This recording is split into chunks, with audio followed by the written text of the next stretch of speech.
Today we will be going ahead and playing every FNAF fan game. Yes, I know it's not every technical FNAF game ever made, but it's good enough. Like 27 FNAF games, I think. There will be timestamps in the description for each game, so if you want to pause, go back, yada yada yada, that's there for you. I'm also making this video partly because I just need a break. It's been a couple months of just non-stop grinding, but don't worry, there will be bigger projects coming in the foreseeable future. So with that, sit back, relax, and enjoy the biggest video I've ever made. Let's go. This first game is called the Fazbear Facility Prologue. It is a demo of a really highly anticipated FNAF fan game, and it is literally a movie. Like, the graphics are insane. So with that, let's just get straight into it. So beginning this game, we get a cutscene of what seems to be a TV broadcasting the missing children incident at Fazbear Entertainment. We get a news broadcast of the events of what happened, and we get some visuals of the actual animatronics themselves. Fazbear Entertainment released a message saying how they want to make sure to keep the company as clean as possible, to make it safer for children and grown-ups alike. And then we get a little visual of the new Fazbear Entertainment, the rebrand, this being the second location after the first one.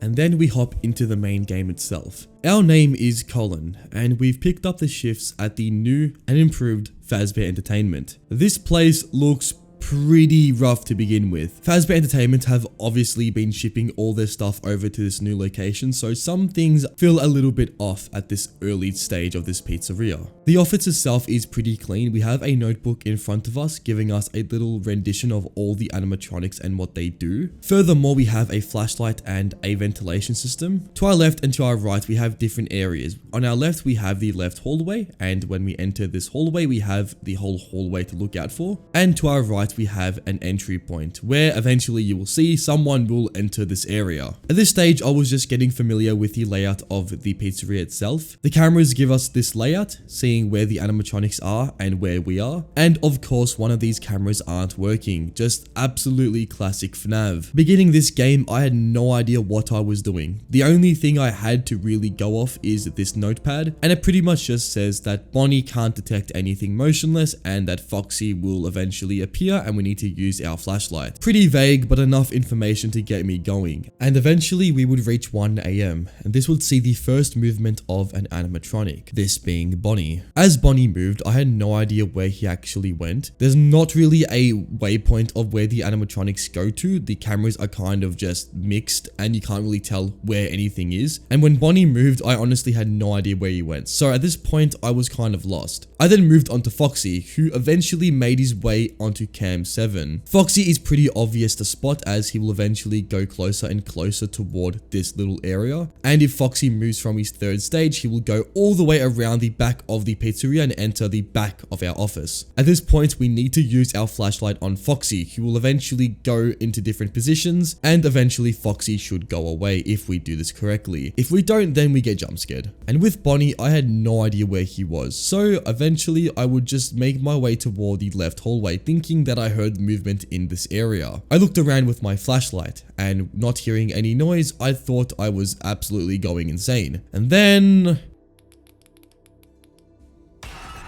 oh my days. I tried this again, and I was met with the exact same jump scare. I learned that I didn't actually know how to deal with Bonnie. Instead of moving to the left hallway, I instead stayed in the office as there was no sign of Bonnie in this hallway. I was just monitoring the cameras, and I eventually actually saw Bonnie in one of the cameras. This gave me the incentive I was doing something wrong. My new approach was to wait until Bonnie was not visible on the cameras. At this point, I would know that he would at least be near my office or actually visible to my office, as he will be no longer on the cameras. So after waiting a little bit, eventually I would actually see Bonnie in my office. At this point, I just had to stay still. If I moved, then Bonnie would jump scare me. So by staying still, eventually Bonnie would just go away. Just the movement of Bonnie leaving the office already had me unsettled, so this was already going pretty badly. And eventually I made it to 4 AM, where Bonnie would appear again. My mouse started moving uncontrollably. I don't know what happened here. I think I just let my mouse move too much, but eventually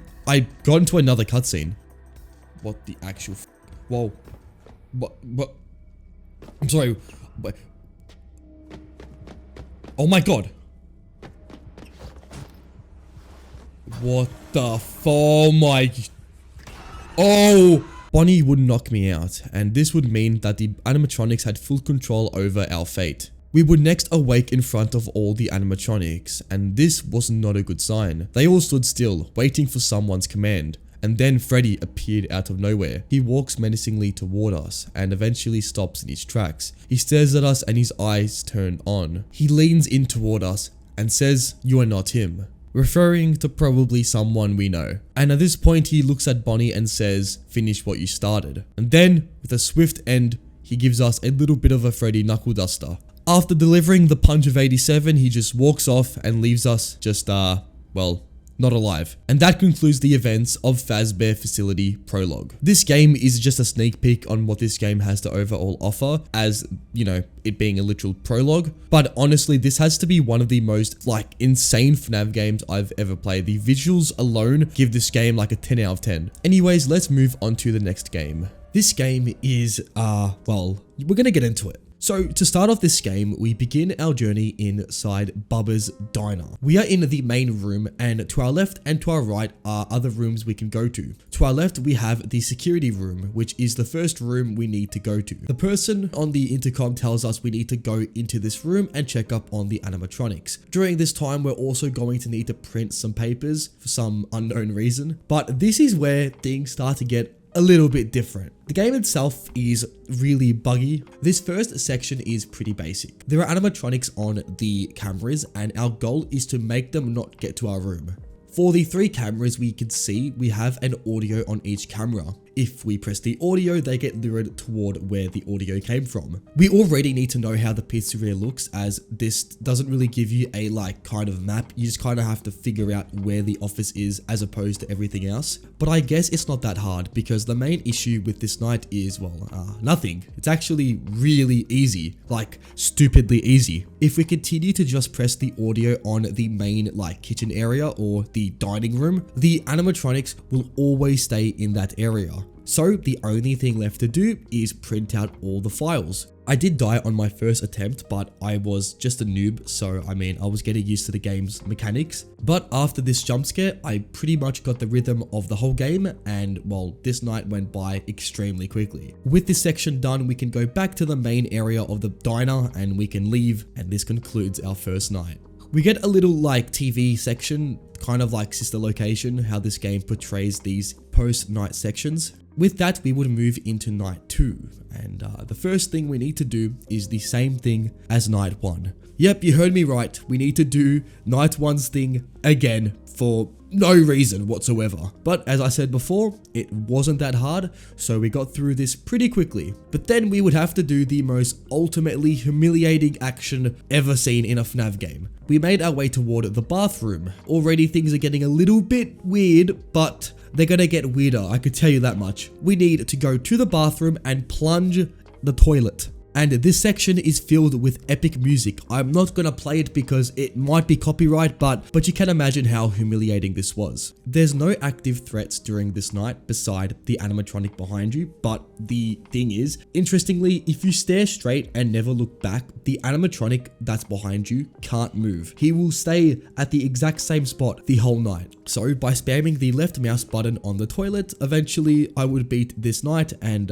what do you know, there was a kid's toy stuck in the toilet. And with that, we would return home, where we go onto our computer and for some reason are looking at the company's transaction record. The game is set somewhere in between the 80s and the 90s, I'm not too sure, but the actual revenue of this place is $8,000, and $8,000 back in 1980 is worth a lot more than what it is now. $8,000 back in 1980 was worth $30,000, and you're telling me this whole diner became bankrupt? That is the most absurd thing I've ever heard in a FNAF game. So moving on to night 3, we have to do some new innovative task, and that is do the exact same thing as night 2. I was humiliated yet again by plunging this out of the toilet, but we got to the next section of the night and we actually have a new task to complete. So by going to party room 2 and by entering the room, we are faced with a new animatronic, being Mr. Giggles. Mr. Giggles is a pretty weird animatronic. He is a lot like Funtime Freddy in design, but kind of a bunny version of him. We have 2 minutes to complete this task. We have a checklist with a bunch of different prompts, and we need to give Mr. Giggles all of these sentences. During each sentence, he will respond to us, and we can continue on to the next prompt, yada yada yada. You get the drill. The thing is with Mr. Giggles is he is very unpredictable, and what I mean by this is he will jump scare you for literally no reason. What I found is the way to find if Mr. Giggles is getting more aggressive is his head movements, kind of acting like FNAF 6's salvage sections. So if Mr. Giggles goes into this leaning type of position, he is at his most aggressive. As he gets into his other stages, we can then use the prompts, and that is how we know it is safe to use them. But if Mr. Giggles stays in this position, then we need to wait until he obviously goes more further back. If you do this for all the prompts, you actually complete the section. This did take me a while to figure out, but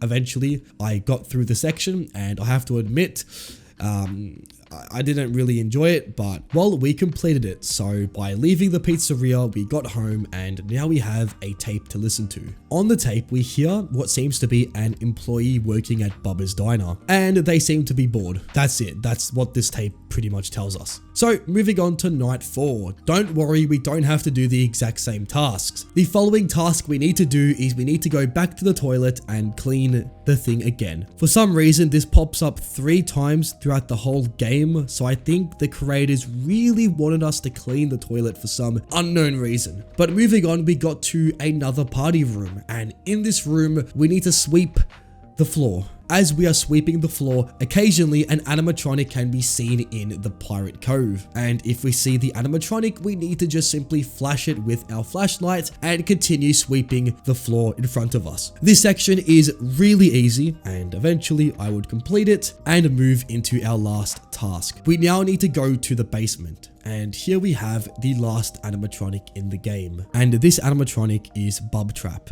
The name is pretty unique, I can't lie. So with this section, there's 4 different areas, and if you see Bubtrap, you need to use your flashlight again. I mean, pretty simple. And if you do this, he goes away, and you have to repeat this for the remainder of the section. It's a survival section, and it's honestly the best part of the whole game. We also have a flashlight meter, so if we obviously use too much, then well, we have no flashlight. Eventually I would beat this section, and this would lead us to the last kind of post-night section. There's been a dead body found inside of Bubba's diner. Just some lore about the game, you know, pretty much saying that Bubtrap is possessed by an actual ghost. Honestly, some pretty spooky shit, but anyways, night 5, again, we need to sweep the floor, you know, beat this section, move on to the basement, and this is where things get absolutely insane. Bubtrap decides to attack us, and during this section, we need to grab a shotgun and shoot him with a shotgun. So by shooting Bubtrap with the shotgun, we end the game. This then leads to the final cutscene, where we see a board with a bunch of clues, I guess, kind of piecing things together. Essentially, you wouldn't have never guessed, but there's someone who does stuff, and then it's the purple guy. It's the same thing. But anyways, with that, we completed the game, and we got to the extras menu, where we can actually see all the animatronics in all their glory. And there's also a bunch of deleted content, which, I mean, this game originally was meant to be placed in a bunker. So a bunker to a diner, pretty massive difference. I can see how this game had to be rebuilt from scratch, but so the first game of this video is Blood and Gears. So with that, let's get straight into this game. Starting off, we are met in the office, where we get a phone call from our phone guy, who is called Jeremy. Jeremy says that for this shift, we are actually having the daytime shift. Our shift pretty much involves us playing an arcade game. Why would we be tasked with an arcade game? Well, without even questioning it, we go straight to the main party room where the arcade cabinet remains. The arcade game is called Fazbear on the Run. The game is very similar to the T-Rex Run game. If you have ever had no internet on Google, the game that you play when this happens, it's very similar to that. However, as we play, we are stalked by the animatronics, who occasionally may wander to our left and to our right, where we are going to need to scare them with our flashlight. Our flashlight is pretty rubbish. And when I say that, you can only use the flashlight 5 times and then it has no more power. The good thing is that in this arcade game, there are power boosts that give your flashlight more power. How would a arcade game add to your flashlight battery? I don't know, but I guess that's the mystery of the game.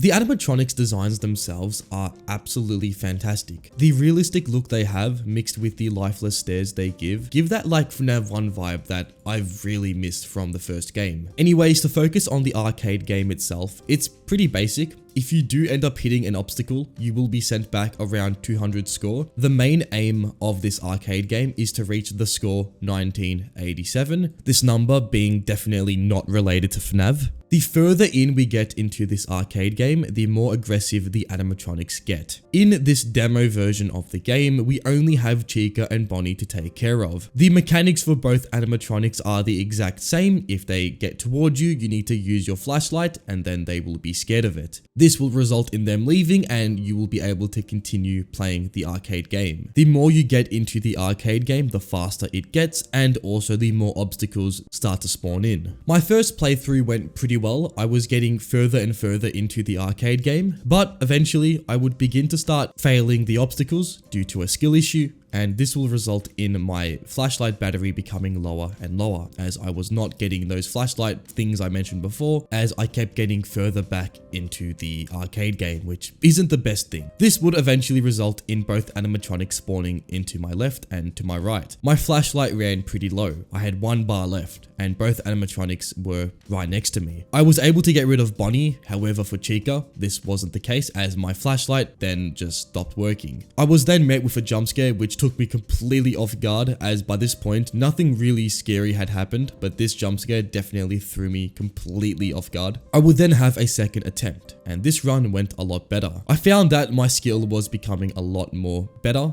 and I was not failing as often, which allowed me to get more battery for my flashlight, and this meant that I was able to get further and further into the game. By using my flashlight sparingly and making sure I didn't fail the arcade game, my score kept improving and improving, and as soon as you know it, I was at the score 1987, which concluded the game. This demo is very basic, however it does lay the blueprints for a very interesting and unique take on the original FNAF game. The twist of being the security guard during the day really does give this game a really unique edge over other FNAF games. I also like how unique it is in terms of the setting and the premise of playing an arcade game for a FNAF game. And another thing that I noticed later on is that there's a literal Easter egg as you're playing the arcade game. If you look to your top right, you can actually see what is the Hollow Knight character sitting in the top right corner. Anyways, the game would conclude and we see what seems to be a reflection of the puppet behind us, and then the game cuts. I'm very interested to see where this FNAF game goes, as I can't lie, the puppet design threw me completely off guard, and if this is a sign of things to come, then this could be a really good FNAF game. We go to the extras menu where we can see all the renders for the animatronics mixed with how they were made, so pretty cool details. And that about concludes this first game. Let's move on to our second game. Next, let's move on to Five Nights at the Chum Bucket, which is a sequel to Five Nights at the Krusty Krabs.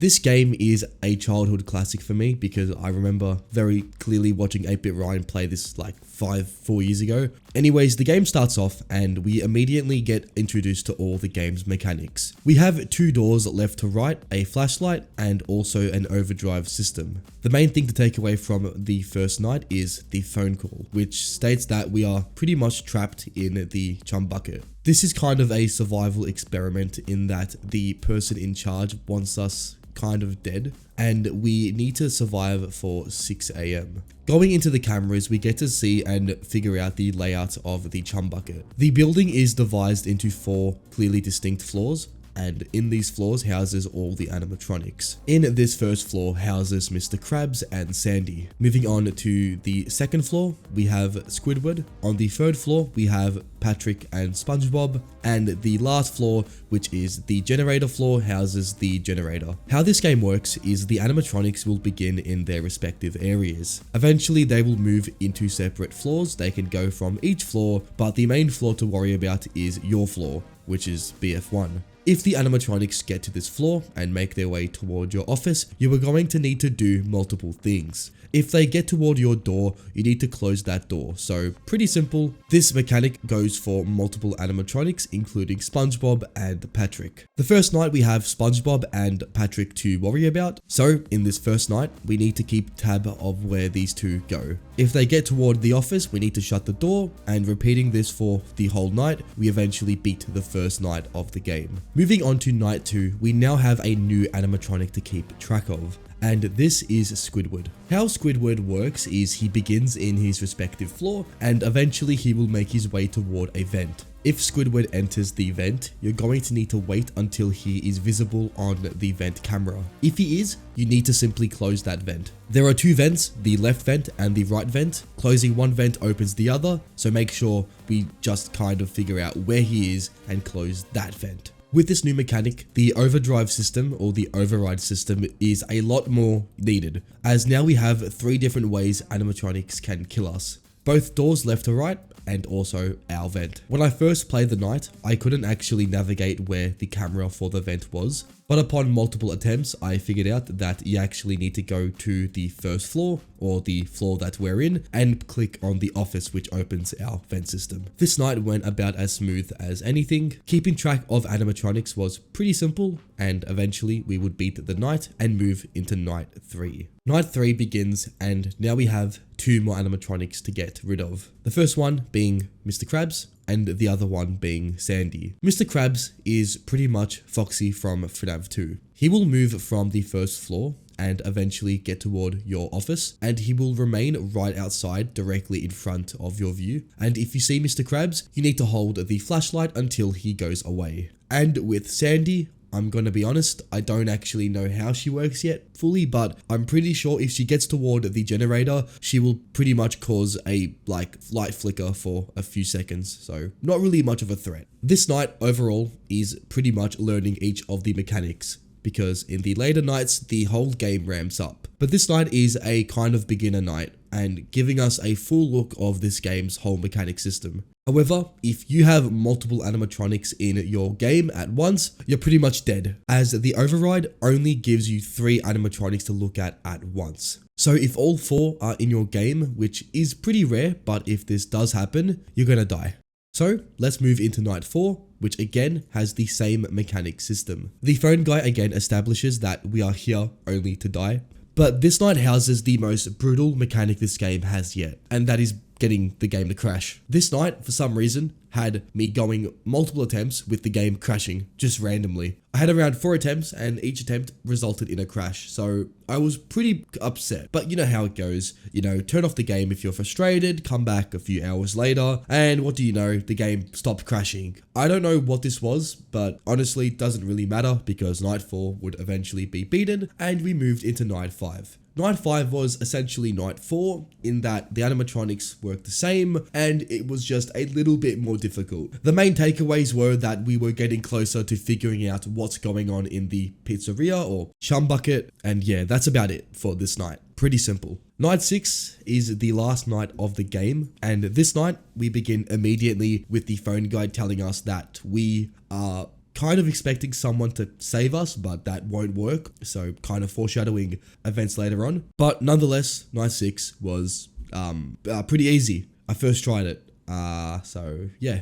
We eventually beat night 6, and it turned the game into a cutscene, where us, the main character, is kind of saying, oh, I'm gonna leave now. So we go to the front of the Chum bucket and we are met with a unknown person who's just saying, oh, you know, just break the door, you know, just get out. We stand there undecisive, and looking behind us, we get to see every animatronic staring us down. And we then get jump scared by Squidward. A pretty swift ending to a overall pretty nice FNAF game. The game has a custom night with a max difficulty, but I'm not beating it because I don't really want to.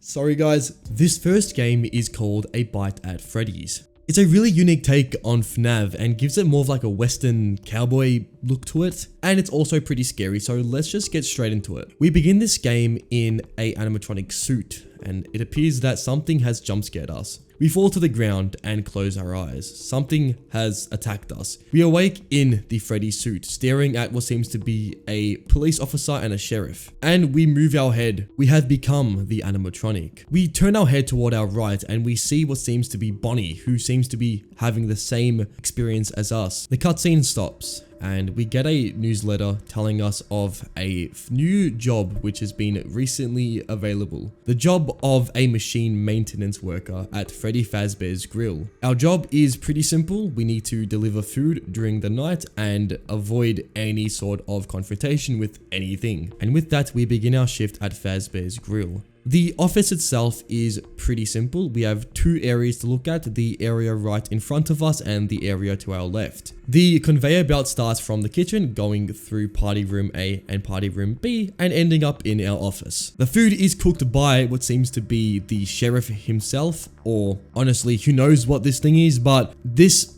sheriff is pretty much our phone guy. He tells us how this is going to work. The food is going to be prepared by him and then shipped or moved through the conveyor belt and arriving at our office. We need to do this multiple times throughout the night as we have multiple orders to deliver. However, during the night, the animatronics are going to activate. This means that we need to also look out for them. The first night has two animatronics, this being Chica and Bonnie. They start in the main stage and move across the pizzeria from there. Bonnie is the first animatronic, which I'll explain. The way Bonnie works is he will go from the main stage toward the hallway. From there, he has two options. Either he will go around the dining area, then moving toward the storage areas, or Bonnie can go toward the kitchen and then try and make his way inside the vent. If we see Bonnie at the kitchen going inside the vent, we need to shut it off. If we don't do this, then Bonnie will climb into the vent and make his way toward our office using the conveyor belt. The catch is, when we do this, when we shut down doors or when we use light, the power will start to load up. And if it becomes too powerful, then the whole place will shut down for a brief period of time. So we need to avoid using too much power, and this makes it so we have to be very careful when we use the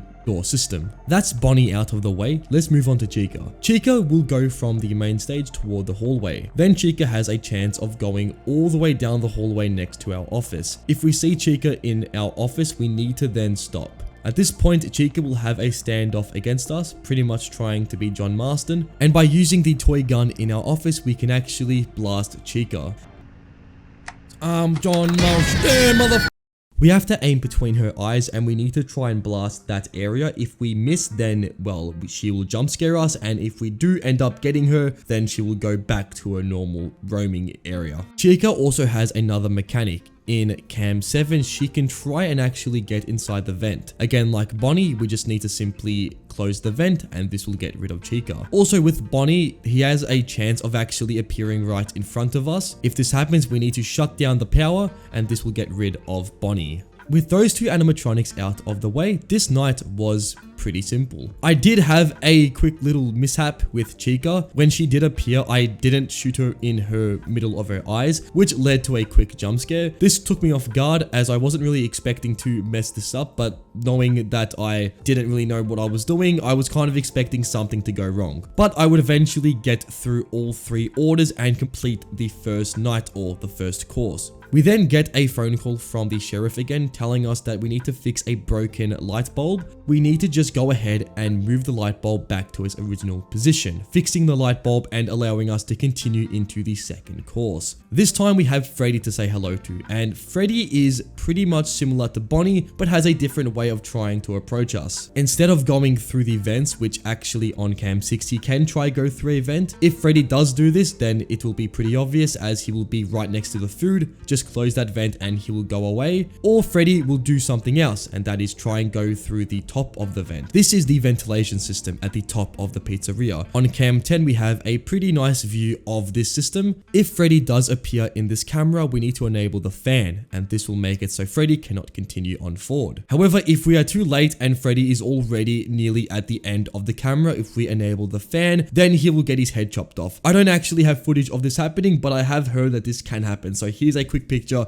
of it happening. This night was a little bit more challenging with the new animatronic in the mix. This night night was a little harder. But eventually I would have all 3 orders collected, and this will allow me to finish the night. We get another phone call from the sheriff telling us that his hat is too big to fit inside the vent system, and that we're going to have to do the repairs for him. In the vent system we have a kind of like a pulley system. If we push this bar toward the area in front of us, it will block all animatronics from entering the vent. The only animatronic that can jump scare us is Bonnie. So if we do see Bonnie trying to enter the vent, we need to push this system, and this will get rid of Bonnie. Our goal here is to collect 5 screws and then repair the 9 screws that are located right on the conveyor belt. And if we see Bonnie, we just need to use the thing in front of us to block him off. This section was pretty simple. I would eventually be able to repair all the bolts, and I was able to then exit this conveyor belt. After this, we would have the 3rd course to deal with, and this time we have Foxy to say hello to. Foxy will begin in the Pirate Cove. He is actually quite different to the other animatronics. Foxy will make his way toward the backstage, where he will try and deactivate the video control panel. If Foxy does end up leaning toward the control panel, we need to go ahead and refresh the cameras. This should prevent Foxy from turning off the power, allowing us to not get jump scared.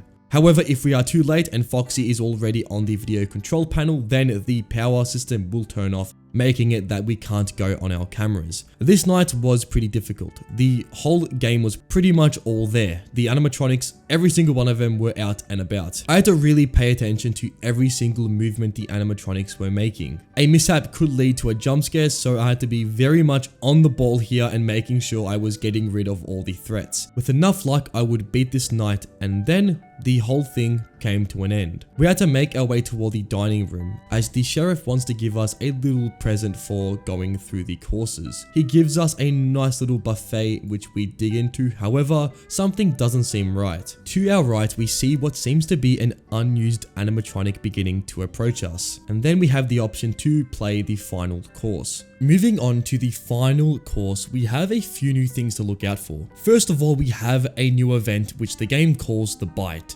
This event happened some time back, and essentially a kid went up to Fredbear and bit his face off, kind of like the complete opposite of what happened in the original Bite of 87. After this point, Fredbear wasn't used much, and he kind of just sat in his area, not really affecting the customers. The staff often referred to Fredbear as Threadbear, as Fredbear wasn't really being used much, so they just called it Threadbear. Furthermore, there's a new mechanic with the conveyor belt. The conveyor belt can actually get stuck now, so if the conveyor belt does get stuck, we're going to need to lift the door. This means that as food is preparing, it will take longer for the food to come out. So essentially, we need to avoid this at all cost. We need to make sure that if there's any sort of connection errors with the camera system, we need to repair that as soon as possible. Because if we don't, then again, the power shuts off. This night was actually quite hard. It was quite difficult dealing with 5 animatronics. 4 was already making things really hard, and just adding another one just made the game extremely difficult. Most times I'd honestly just lose track of an animatronic, and I'd have to just hope that the animatronic hadn't gotten too close to me. Most times I found that Bonnie was the most difficult. Making sure that Bonnie wasn't right in front of me was a little bit hard at first, but I soon realized that there's actually an audio cue when Bonnie enters the office, and this helped me quite a bit. Fredbear is pretty similar to Freddy. The way Threadbear works is he has all of the animatronics mechanics. That means he can go into the conveyor belt, actually stalling it if he ends up in the conveyor belt. He can also end up in the vent system above us, and also he can turn off the power just like Foxy. And if you imagine, this makes Threadbear by far the most annoying threat in the whole night. All the animatronics combined makes this night a very challenging experience. There's a lot of ways which you can actually miss the animatronics, and most times I would have them enter the conveyor belt, and this would make them appear at my office. Furthermore, sometimes I would just completely miss an animatronic and have no idea where they are. So yeah, safe to say this night was quite a challenge. After 30 minutes, I would finally collect the last order, putting an end to this game. The game cuts, and we get a cutscene of what seems to be Freddy trying to escape the pizzeria. After this, a newspaper appears on a table, telling us that the actual animatronics have been found missing. With Freddy looking like an actual Chad, he appears to have left the animatronic business. Who knows what Freddy is going to be up to next, but this seems to be the end of a Bite at Freddy's. We also have an extra menu to look at with all the animatronic designs. We also get some development of the game. This has some early concepts of the animatronics and some really cool looking designs. And with that brings an end to this game. A Bite At Freddy's is honestly one of those games that doesn't take itself too seriously, but it actually makes the game a lot more enjoyable as the lore isn't really too hard to get into. It also has a lot of charm and is by far one of the most unique FNAF games I've played ever. Anyways, let's move on to the next game. So let's move on to Five Nights at Wario's. This is pretty much Mario but mixed with FNAF, and it's pretty interesting, so let's get into it. We start this game with a cutscene with Wario and Waluigi, and they seem to be in a bunker. The whole story of this game is Wario and Waluigi are kind of operating in their factory. They own a fast food factory. The whole thing becomes a mystery as the two end up disappearing for an unknown reason. And it is our job now to take control of the factory and, well, do the night shift. There's a lot of surprising lore in this game that we end up discovering, but we're going to stick to the gameplay as I think this is the most important part of the game. So just like normal FNAF, we have two doors left to right and a light switch for each door. Well, I should say door and a window. We also have a camera system which gives us access to the whole facility's camera system. How this game works is for the first night we have two threats. These threats are Waluigi and Wario, the two that were missing before. They have this really eerie look to them and they seem to be possessed by something as shown by their white eyes, but nonetheless, the factory seems to be abandoned. In the camera system, the rooms seem to be connected. This is intentional, as the animatronics will move from room to room until they reach your office. If you suspect that they are at the office, you need to press the light switch, and if the character is there, you need to close the door by using the red switch. It's just like FNAF 1, but the nights themselves seem to be a little bit longer, and we also get 200% power as opposed to 100. However, the power does go down really fast if you start using a lot of lights and doors, so you have to use these two tools very sparingly. This first night is pretty much just cat and mouse with Wario and Waluigi. Occasionally they may pop up at your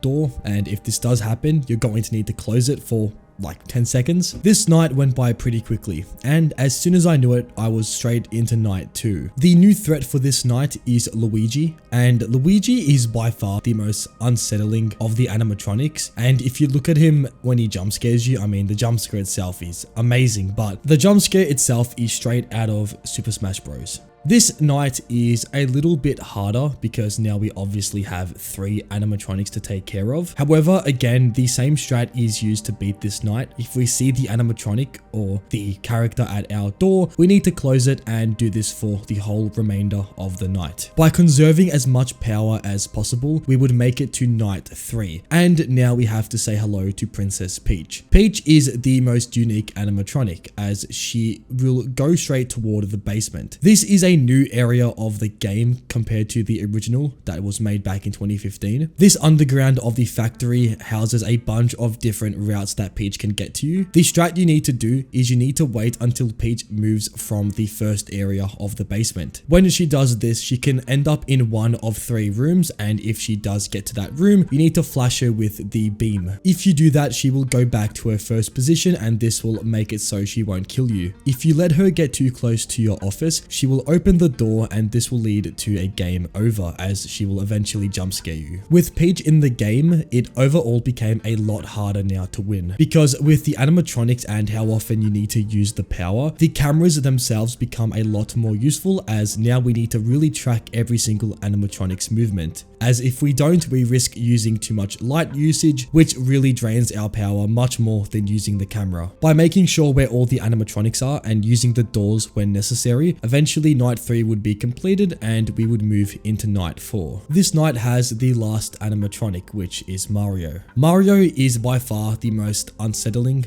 beside Luigi. He will remain in your laptop, kind of like the ring creature. Mario has multiple stages until he reaches your office. Each movement of Mario will get him closer and closer to you until eventually he will be seen in your office. And if this does happen, you need to flip the camera pretty quickly. Basically Golden Freddy from FNAF 2. If you fail to switch the camera, he will jump scare you instantly. Things started to heat up a little bit, and the nights themselves became actually pretty hard. I had to memorize where all the animatronics were, as if I wasn't sure I would risk using power, power, and again this was pretty much just a game over as the power goes by pretty fast. By keeping Peach and Mario from going through their stages and making sure I kept the other ones at bay, this night eventually would also be beaten, and we would move into the final night, being night 5. This would be the ultimate test for Five Nights at Wario's. The story of Five Nights at Wario's has been building up each night until this night, where we pretty much hear that the phone guy himself has been, I guess, captured or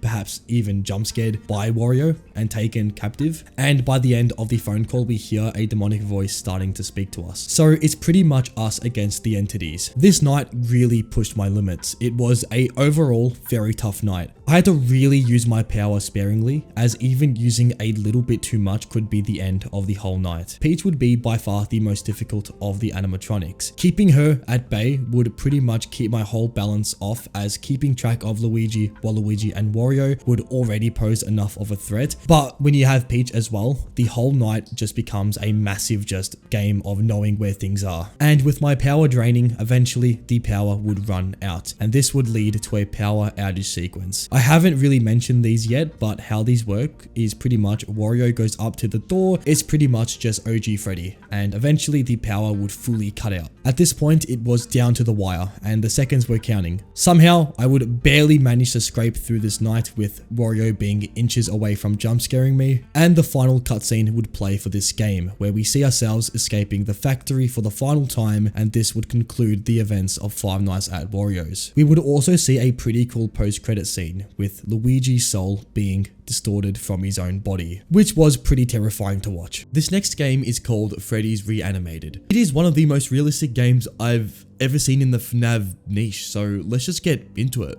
Us main character Mike Smith is the only worker at Freddy's, and during our night shift the animatronics come to life, something I'm sure you've heard of before. The graphics themselves are realistic. I mean, this game looks like it can just actually be real life. In the office, we don't really have access to much. The only things we have access to are the cameras. Furthermore, we have access to a blind, a window blind, and that's it. So safe to say, our survival chances aren't really that high. But anyways, how did the animatronics work? Well, let's just start off with Bonnie, who is by far the most aggressive of the animatronics. Bonnie will eventually move from the front stage, and he will eventually make his way throughout the pizzeria. This game's camera system works kind of like Graveyard Shift at Freddy's. However, the main distinction is they can move from any camera, and you don't have a shitty Wi-Fi router that barely works. Bonnie will eventually make his way toward the Cam 8, which is the camera right outside our office. If Bonnie gets toward this camera, we need to really pay attention, as now he can actually take us out. Because in this camera, he will be right outside our door, which means he's really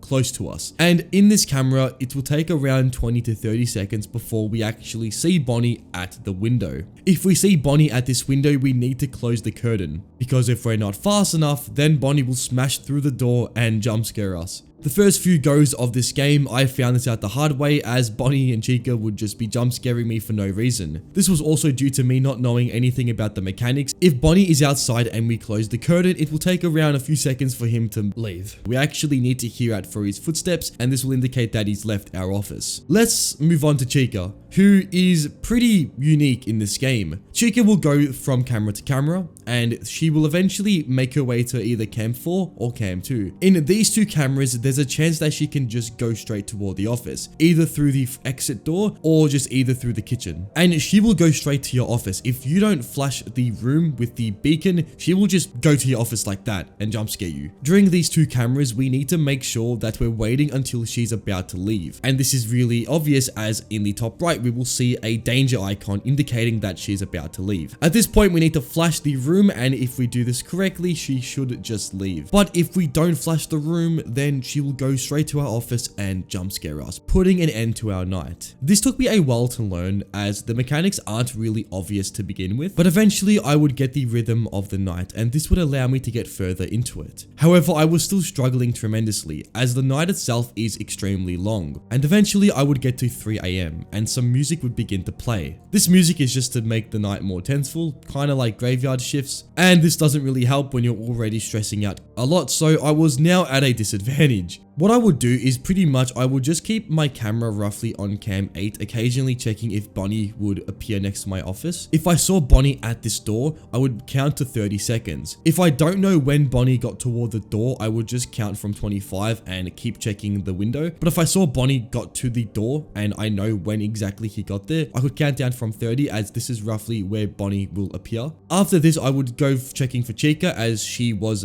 pretty much a massive threat in this night. If I wasn't checking cam 2 or cam 4, there's a high chance she could be already at my office, so this was pretty hard to deal with. And as we got later and later into the night, like the 4 to 5 AM mark, this was really hard to deal with, as both animatronics were really aggressive by this point and would appear at my office occasionally. Like, there were some points where I didn't really know where Bonnie was. I would just be looking at the window hoping that he appeared so I could go check on Chica. Eventually, I would complete this night, and this would put an end to Freddy's Reanimated. However, this wasn't the case, and the office itself lost full power. And we then had to say hi to Freddy, who finally made an appearance in this game. We hear an animatronic come closer and closer to us, his footsteps becoming louder with each step. And eventually it sounds as if he's right next to us, like breathing in front of us.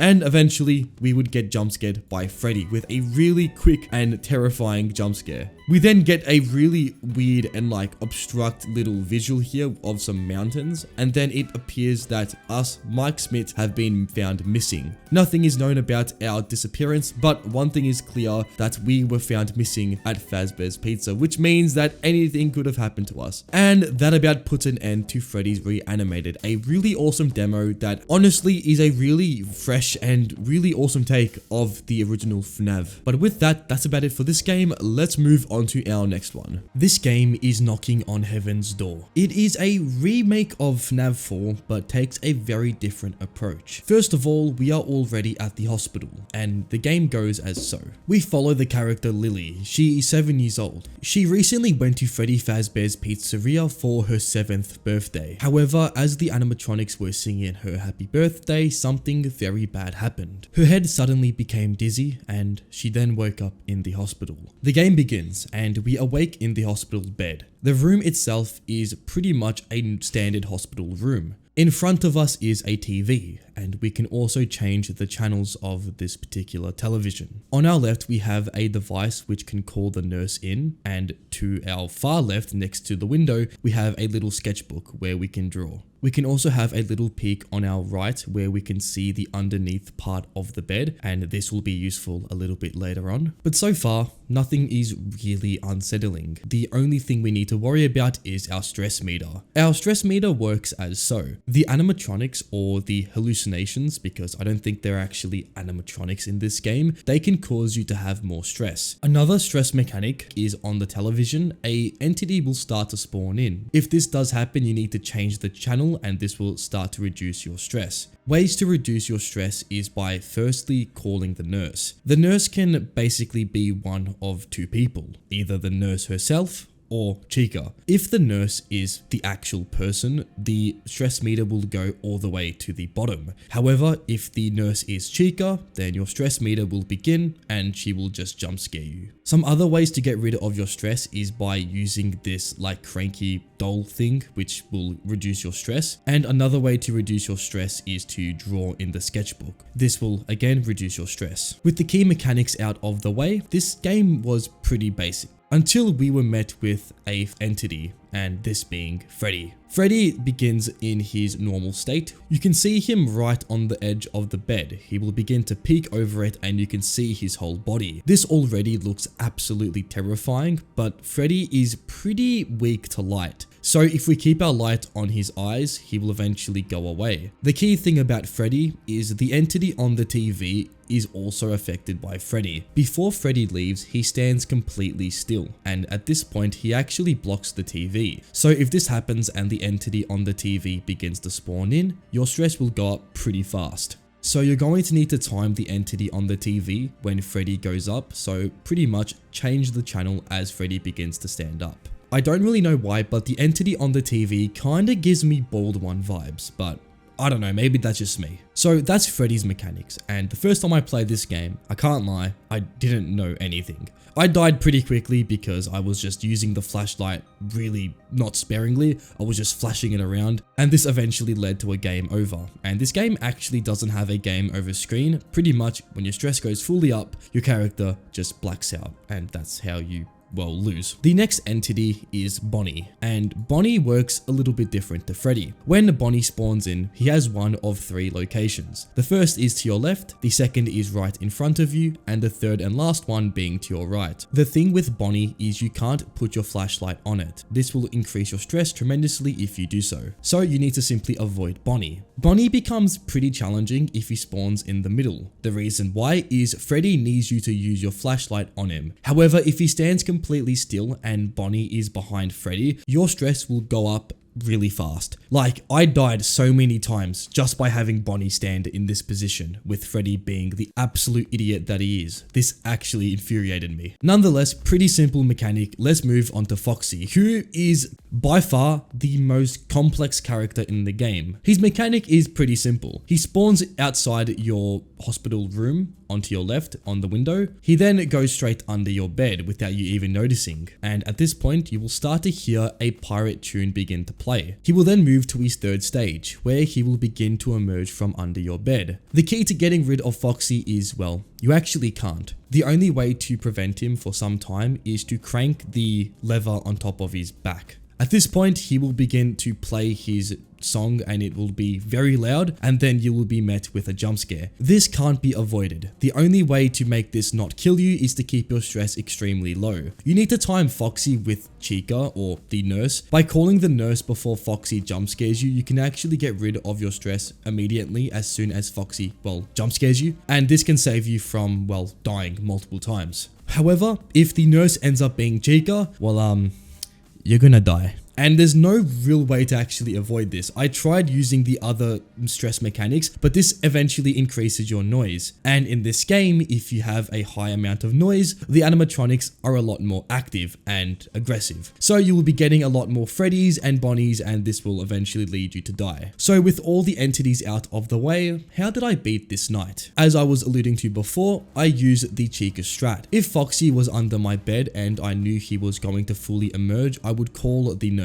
I will then pray that the nurse is not Chica, because if it was Chica, I'd be dead, and this would basically allow me to get rid of all my stress in one go. By using the other stress mechanics at times where my stress was extremely high, I was able to get rid of majority of it. However, I avoided using this as much as possible, as this would increase my noise, making animatronics or entities a lot more aggressive. Eventually, this will lead me to beat the game, but this took me actually quite a lot of time. If I was at all unlucky with Chica being the nurse, if Foxy was under me, I could literally die at any stage. After we beat the night, the game just goes into this white screen where we see this lizard-like creature using a fishing rod. The game then concludes and we get a pretty nice little text of all the developers who worked on the game, and also this game won Plenty's Game Jam, so congratulations to the developers behind this game. You've done an awesome job. Overall, Welcome to Heaven's Door was an absolute blast to play. I really like the unique approach this game took to FNAF 4, and I will say this now, for a game that doesn't have that much jump scares, it's actually terrifying. And I can't wait to see where this game ends up, and if we could potentially see a full release in the upcoming future. So this first game is going to be Fazbear Nights, and this game is an absolutely terrifying but amazing FNAF experience. Let's get into it. I begin my playthrough and immediately the game's atmosphere and the free roam aspect completely take me away. I was sold that this game was gonna make me scream, and those words were well said, because you know what? We'll get into it. We'll get into it. So I made my way toward the office, and at this point the nights have just begun. There's 2 doors left to right, and there's also a camera, and that's it. The rest is just keeping the animatronics away. Now there's 2 playstyles toward this game. There's one where you can run around and die, or there's 2, you stay in the office and you wait for the animatronics to run at Mach 2 toward your office. So I chose the second option, and this option was a very good choice because, I decided to do a little traveling at the beginning of my playthrough. As I was exploring, Bonnie happened to be in my direction. Bonnie saw me and sounds started to make, and I was screaming for my life. The heavy robotic footsteps mixed with the really close quartered gameplay made me just lose my mind. So I went back to the office, played the game as usual, keeping track of the animatronics, and it pretty much plays the same as FNAF 1, but pretty much the added threat of free roam gameplay makes the game a lot more tenseful. And there was a few times where I had close encounters with the animatronics. I would make my way through the majority of the game unharmed until I made it to night 4 and my power was starting to drain, and at this point I knew I had to face whatever happened at the power outage section of this game, and I was not prepared for what was about to unfold. The power drains and I am now stuck with 0 power. The whole place goes dark, and at this point I just run around just hoping for the best, right? And I just try and convince myself nothing is really there to get me until I saw this thing. This thing starts to chase me down, and I absolutely broke down. And I'm going to play you the actual clip, but I will give you a quick headphone warning, so you have been warned. Oh my god, oh my god, oh my god, oh my god, oh my god, oh. Oh my god!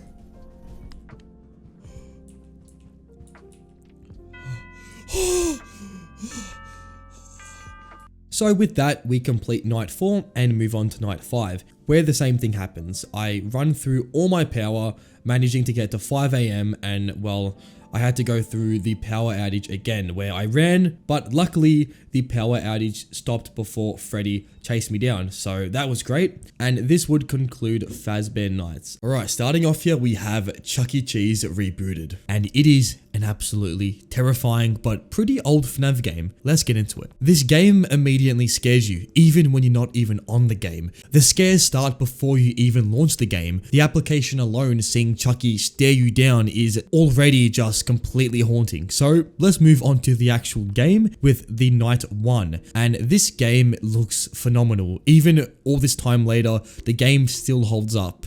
On stage are all the animatronics, and they look pretty happy to be there. I'm joking, they look like they want to absolutely kill me. This game is pretty similar to FNAF 1, in that you need to wait for animatronics to move. When they move, they will be gone from their stage, and by this point, they will be roaming around at the pizzeria. Yeah, so kind of like FNAF 1. On night 1, the only threat is Chuck E. Cheese himself, the main antagonist. And Chucky is by far the simplest animatronic in this game. How he works is he will make his way toward your office. And when you see Chucky get toward the door behind you and he will make some audio, pretty simple, you have to shut the door. And that is how you get rid of Chucky. Pretty simple. This night was extremely easy and I completed it in my first go. And at this point, we get toward the post-night section. Your objective here is to find different items. If you select all these items and you don't select the wrong one, and we'll get to that later, you will complete this section and move on to the next night with a bonus 2 hours already completed. So pretty much Plush Trap from FNAF 4. So night 2 begins and we have to face a new animatronic. This animatronic is Mascot. How Mascot works is he will go through your cameras and eventually he will make his way toward your office. Unlike Chuck E. Cheese, Mascot will just stay at your office and you cannot shut the door, basically ending your game. And I didn't actually know Mascot can literally hold the door in place. So when this happened first time in my game, my jaw dropped. This was by far the most terrifying experience I've ever had in a FNAF game, because you don't expect this to happen, yet it happens, and yeah, it is bad. To get rid of Mascot, he kind of acts like Freddy in FNAF 1. You have to keep your camera on him, and this will basically just get rid of him. With that, eventually I would complete night 2 and move on to night 3. And again, we had the post-night section, but this time I failed it. And I was met with a jump scare, so yeah, let's move on to night 3, where we see a new animatronic. This animatronic is Jasper T. Joels. How Jasper works is he will obviously go off his stage and will eventually make his way toward your office. Unlike the other animatronics, however, Jasper will be located in front of your desk. If you see Jasper doing this, you must use the stage call. Using this will reset Jasper to his original position and he will go through his cycle again. We also have another animatronic, and this is Mr. Munch. Mr. Munch will go off his stage, and by this point he will go through your cameras. If you see Mr. Munch pop on your camera, you have to select that camera and keep on that camera for around 3 to 5 seconds. The camera will go static and eventually Mr. Munch will go back to his stage. If you fail to do this, however, you will be met with a quick jump scare. You have around 10 seconds until Mr. Munch will jump scare you, making him a top priority for the later nights. My strat remained the same. I would check for mascot on the camera. Once I find a mascot, I would pretty much have a waiting game until Mr. Munch moved from his stage. At that point, I would immediately go ahead and check where he was. And with Jasper, well, I will know when he's in my office because he will be in my view, so pretty simple. And with Chuck E. Cheese himself, well, I check the door once every so often. If I see him there or if I hear him, I will shut the door. And this strat will eventually get me through night 3, and we will eventually get to night 4. And I forgot to say, I failed the post-night section again. So far we are only one successful post-night shift, so that's great. For night 4 we have a new animatronic, and this is Helen. With Helen, she will eventually go off her stage, and by this point she will make her way toward your cameras. Helen will roam around the pizzeria until she makes a noise. When she makes her noise, and this can be several sounds, but when you hear her noise, you have to sound the stage call, and this will send her back toward the main stage. So it's kind of like Jasper, but a little bit more harder because we don't actually know when she will use her sound. We need to pay very close attention. I found Helen to be very annoying, and her jump scare as well is just terrifying. Seeing this chicken jump scare me and the just bland and dead face they make, it really just gives that eerie vibe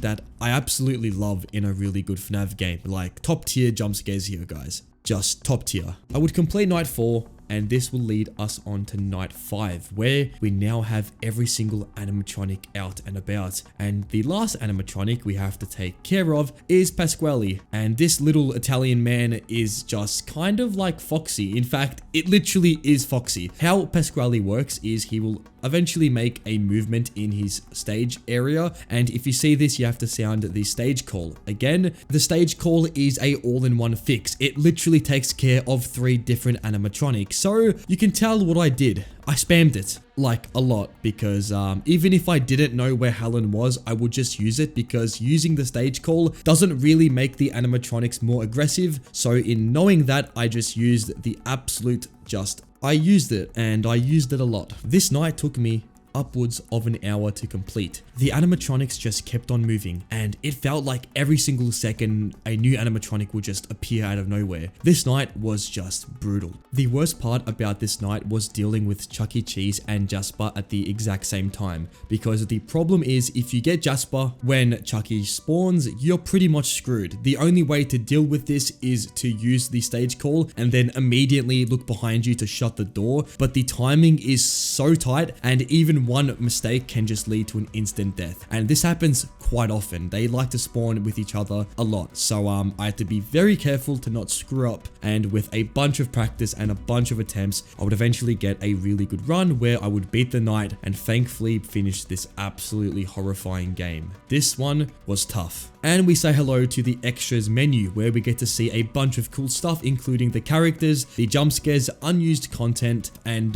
this game was overall an absolute blast to play. It is one of the scariest FNAF fan games out there. If you're looking for a scary but challenging game, I would definitely recommend this absolutely gem of a game. I thought we'd go back to memory lane and play the original Joy of Creation, the free roam version, so let's get into it. We start this game and we have to first take on Freddy, and Freddy is located on the top floor of the building, and it is just amazing to come back to this game so many years later. Like, it's been a solid 6-7 years since I last touched this game. Our objective here is to grab 5 objects. We need to find every single object in a short time of 90 seconds, and to add on top of that, we have a 7-foot animatronic tracking us down. So pretty fun stuff. And knowing my luck, the first thing that happened to me is I ran straight into Freddy, and by this point I had to run away from him, and I was screaming in fear. This was absolutely terrifying. The glowing white eyes mixed with the metal thuds create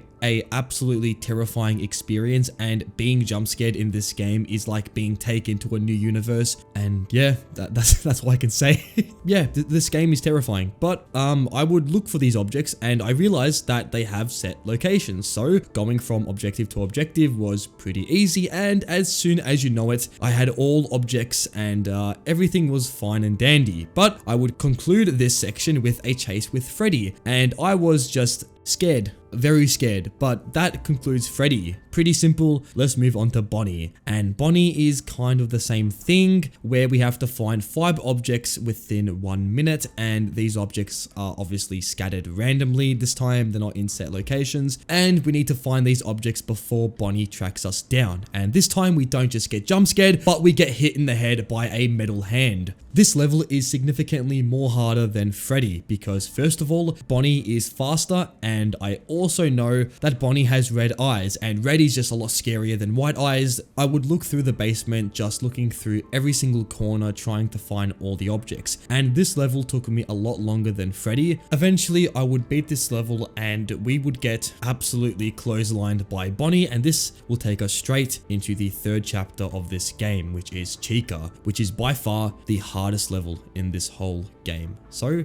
let's get into it. Chica basically plays like Slenderman. She spawns in randomly. If you stare at her for too long, she will basically instantly kill you, and the more objects you collect, the more aggressive Chica will become. Pretty simple. You are given 5 minutes to find all these objects, but still, this level was by far the hardest in the whole game. Firstly, because the objects are literally in random locations. The locations themselves are set, they don't change. They're not random. However, I still found them to be really extremely hard to find, mixed with Chica being by far the scariest of all animatronics. She can spawn in randomly, and when she does, if you stare at her for too long, like I said before, she will chase you down in the most horrifying fashion of all time. Her eyes turn bloodshot red, and she will run at you at near light speeds, so not a good way to go out. I would try find a route. Each game I would use this route to find as many paper drawings as I could, and this would kind of help me a lot because I would basically be able to chalk off at least 6 objects per game. However, this still left me with around 4 objects, and this took me the longest time. To find the objects and to collect all of them before Chica jump scares me was definitely this game's most difficult task. A lot of times I would be in the forest looking for glowing items. This would basically be the drawings. However, most times these glowing items would be Chica's eyes. If I didn't look away fast enough, this would lead to a very quick death. But you know me, I would eventually beat this night. However, it took me over an hour to beat, so pretty embarrassing stuff here. But seriously, try this out. It is honestly harder than it looks. To find these objects and to not get killed by Chica, it's hard stuff. Anyways, enough of Chica. Let's move into the final animatronic in this game,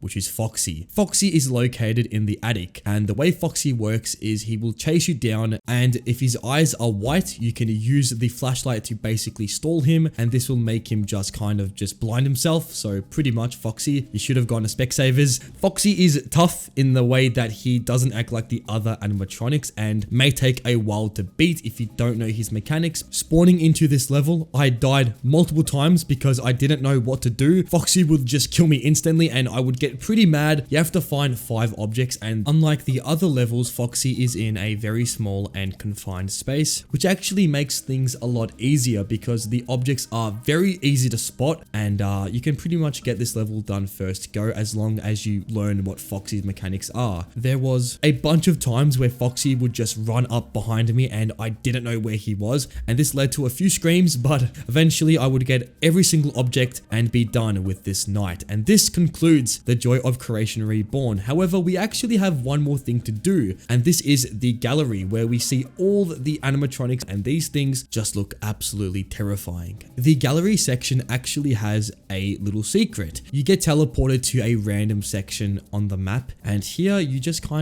get stalked by this random entity. It's pretty much the animatronics, but they're souls, I'm assuming. And I just walked through here just really nervous because I didn't really know what I was getting myself into. So So one dark hallway later, I would get jump scared by Foxy and my game would crash. So that would very much conclude the joy of Creation Reborn. So this next game is called Graveyard Shift at Freddy's. This game takes place in the original Freddy Fazbear's Pizza. You, the night guard, have to face the animatronics, which have been deactivated. However, suddenly throughout the night you will see they aren't so deactivated. They move a lot. And this game is a very different take to any FNAF game I've ever played. First of all, the menu screen, it looks something out of a just completely broken, and it looks like you shouldn't be playing this game straight off the bat. It looks like it's some sort of malware, but you get into the game and all of a sudden you have to just kind of rely on your instinctive skills. You have a camera system that pretty much acts the same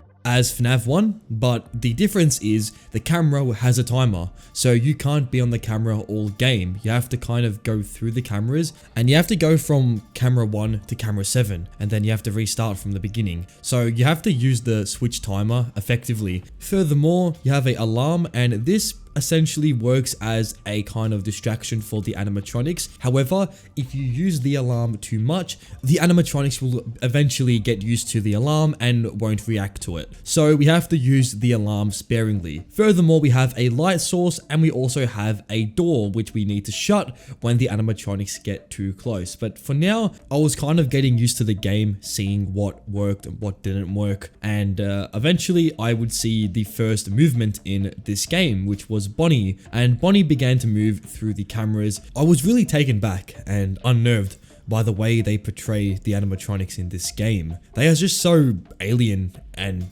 so strange, the way they move and the poses they make on the cameras. Eventually, I would see Bonnie get toward my office. I saw Bonnie on cam 6 and he just randomly disappeared. So I checked my window light and well, Bonnie appeared, and this took me back a little bit because this was just terrifying how the animatronic kind of snoops in and you need to shut the door as soon as possible. This reset Bonnie. However, Bonnie would rapidly go back toward my office.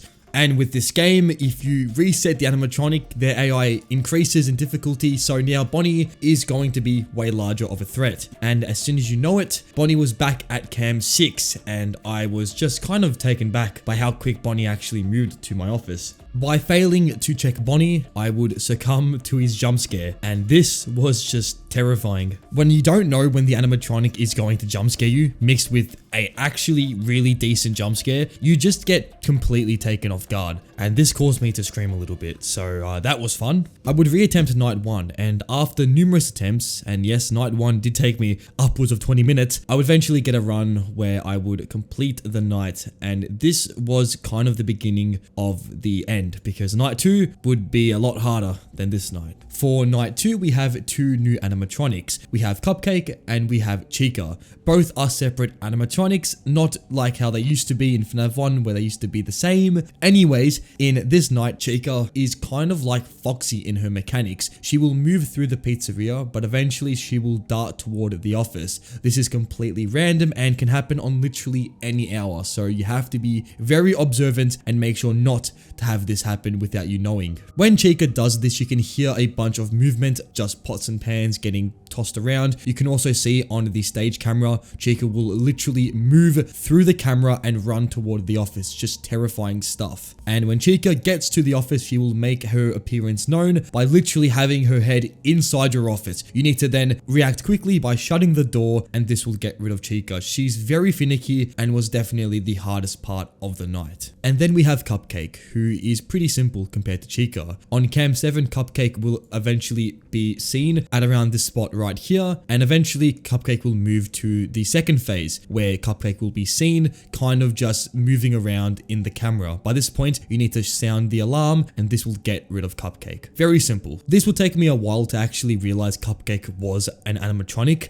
I at first didn't know how to get rid of Cupcake until a bunch of attempts later where I figured Cupcake was its own animatronic and acts differently to the others, so that was fun. But anyways, this night was kind of brutal. It took me upwards of an hour to beat this night. I found learning Bonnie's movements to be quite difficult because Bonnie is a little bit different. If you see Bonnie in different camera positions to where he normally is, you need to sound the alarm. I actually didn't know this for a while, so I would get jump scared randomly by Bonnie, and I would just be so confused how I died. But eventually I learned that Bonnie will make moves toward the office and you need to sound the alarm. So that was fun. With all the mechanics down pat, eventually I would complete night 2, and this would conclude Graveyard Shifts at Freddy's. So this next game is called FNAF The Mind of a Killer. This game is a remake of FNAF 3 and also has a free roam mode, which if you've seen my other videos, I love my free roam games. So with that, let's get straight into it. Starting off this game, we immediately get to see the spring lock and the horrific event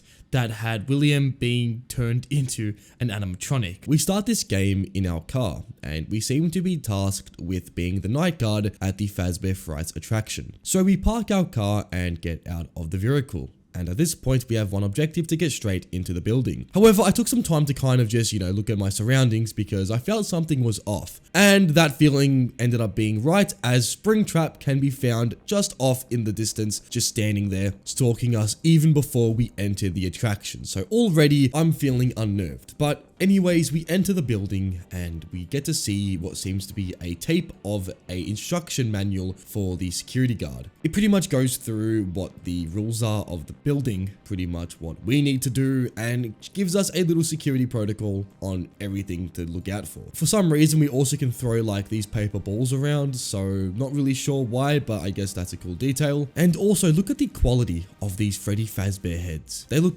really top tier. Anyways, we now enter the main building, and here is where things get really bad. The first thing of notice is a empty can rolls from one of the corridors, and we don't know why this has happened, but it just happened, so yeah. Furthermore, as we are walking, we stumble across what seems to be Springtrap just laying there on the ground, and we go up to this thing and decide, hey, what if I grab my finger and press on its nose? Not really the smartest idea, I must say. If I saw something that looked remotely close to this, I am getting out of the building and calling the police. But nonetheless, we put our hand up against Springtrap's nose and it activates. It says it's me, and instead of killing us, decides to leave us alone. I don't know why the thing didn't kill us there, but it just leaves us alone, and we decide, let's continue on with our task. If I saw this again, the police are being called. But anyways, we continue walking, and eventually we stumble across our office. As we get toward the office chair, we have the option to play in the free roam mode or the classic office mode. Obviously, I picked the free roam mode, and this begins the night, and immediately the phone call begins to ring. So this phone call is pretty much the exact same as FNAF 3's phone call from the first night, but this time, unlike the first game, a animatronic decides to appear straight away, because literally in the first 30 seconds of this game, Springtrap decides to go straight toward the office and not just walk. He's running at full speed. So obviously this took me off guard and caused me to scream a lot, but like, why is he already running at 12:30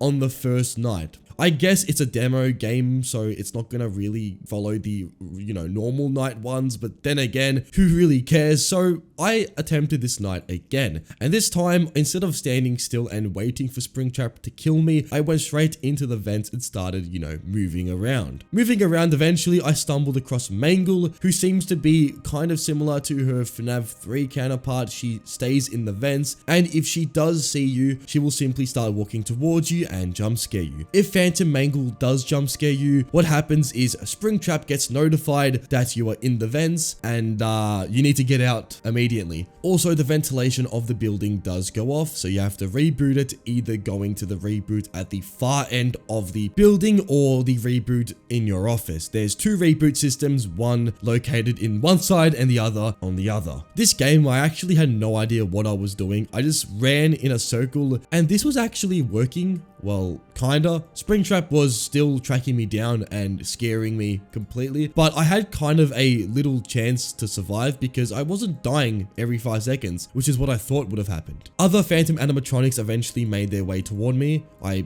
got a Phantom Foxy somewhere during the night, and he is pretty simple. He kind of just does a quick little run through the building, and if you get, caught in the run, you get jump scared. And again, if you get jump scared, Springtrap is notified where you are. Phantom Chica figure just appeared out of nowhere and just kind of floated around me. Freddy is honestly something I don't even understand. He just literally appeared and jump scared me out of nowhere, so that's fun. Balloon Boy just sits where the door frames are and just kind of blocks your path, being the absolute unit that he is. And Phantom Puppet just, well, it moves, and if you get caught, you get jump scared. I was actually getting quite far into the night, and surprisingly, it was actually not as hard as you would think. If you just run around just headlessly, you eventually can just tank the ventilation jump scares, because Springtrap is actually kind of slow in the vents. In the actual building itself, he is quite fast, he runs at you very quickly, but in the vents he becomes quite slow, which is why I stayed in the vents throughout the night. Occasionally I had to get out of the vents to reboot my ventilation, but majority of the night was spent in the vents, and I actually was getting quite close to finishing the night on my second attempt. And actually, I was getting really close, and I actually thought I could beat this night on my second attempt. Also, another thing I forgot to mention is Springtrap has voice lines in this game. He actually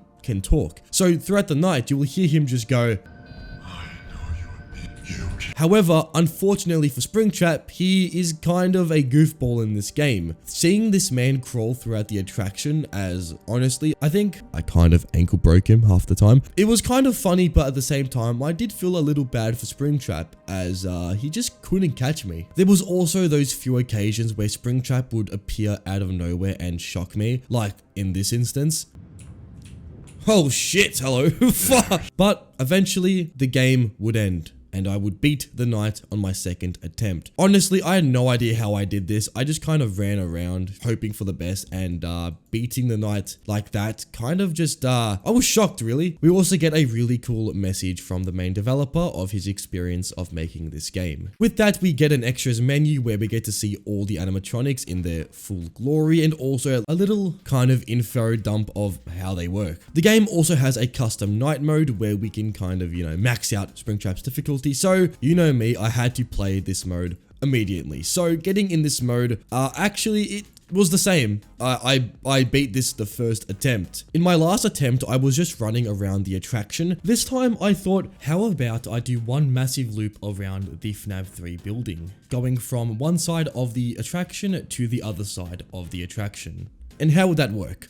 Well, pretty well, because in this attempt, Springtrap could not catch me. Most of the time, he was on the other side of the vent, because by the time I was out of the vent, he just got in the vent, and I just had him in a pretty much a loop. So, yeah, beating this mode gave me the full closure that I had really fully beaten this game. This game overall was pretty fun to play. The ability to play a free roam or a office mode is something I've never actually seen before, and I have to say, I'm really impressed with how this game overall feels and the quality that this game brings. The voice lines of Springtrap were really well done, and although half the time I saw Springtrap as a goofball, however, I have to admit his overall design and appearance in this game was, at the most part, just terrifying. Anyways, with that, let's move into our next game. This next game is FNAF 2 Reimagined. It is a Roblox game, but don't make that misunderstood, because it is an absolute amazing experience. Like, I would compare this to some of the best fan games ever made. So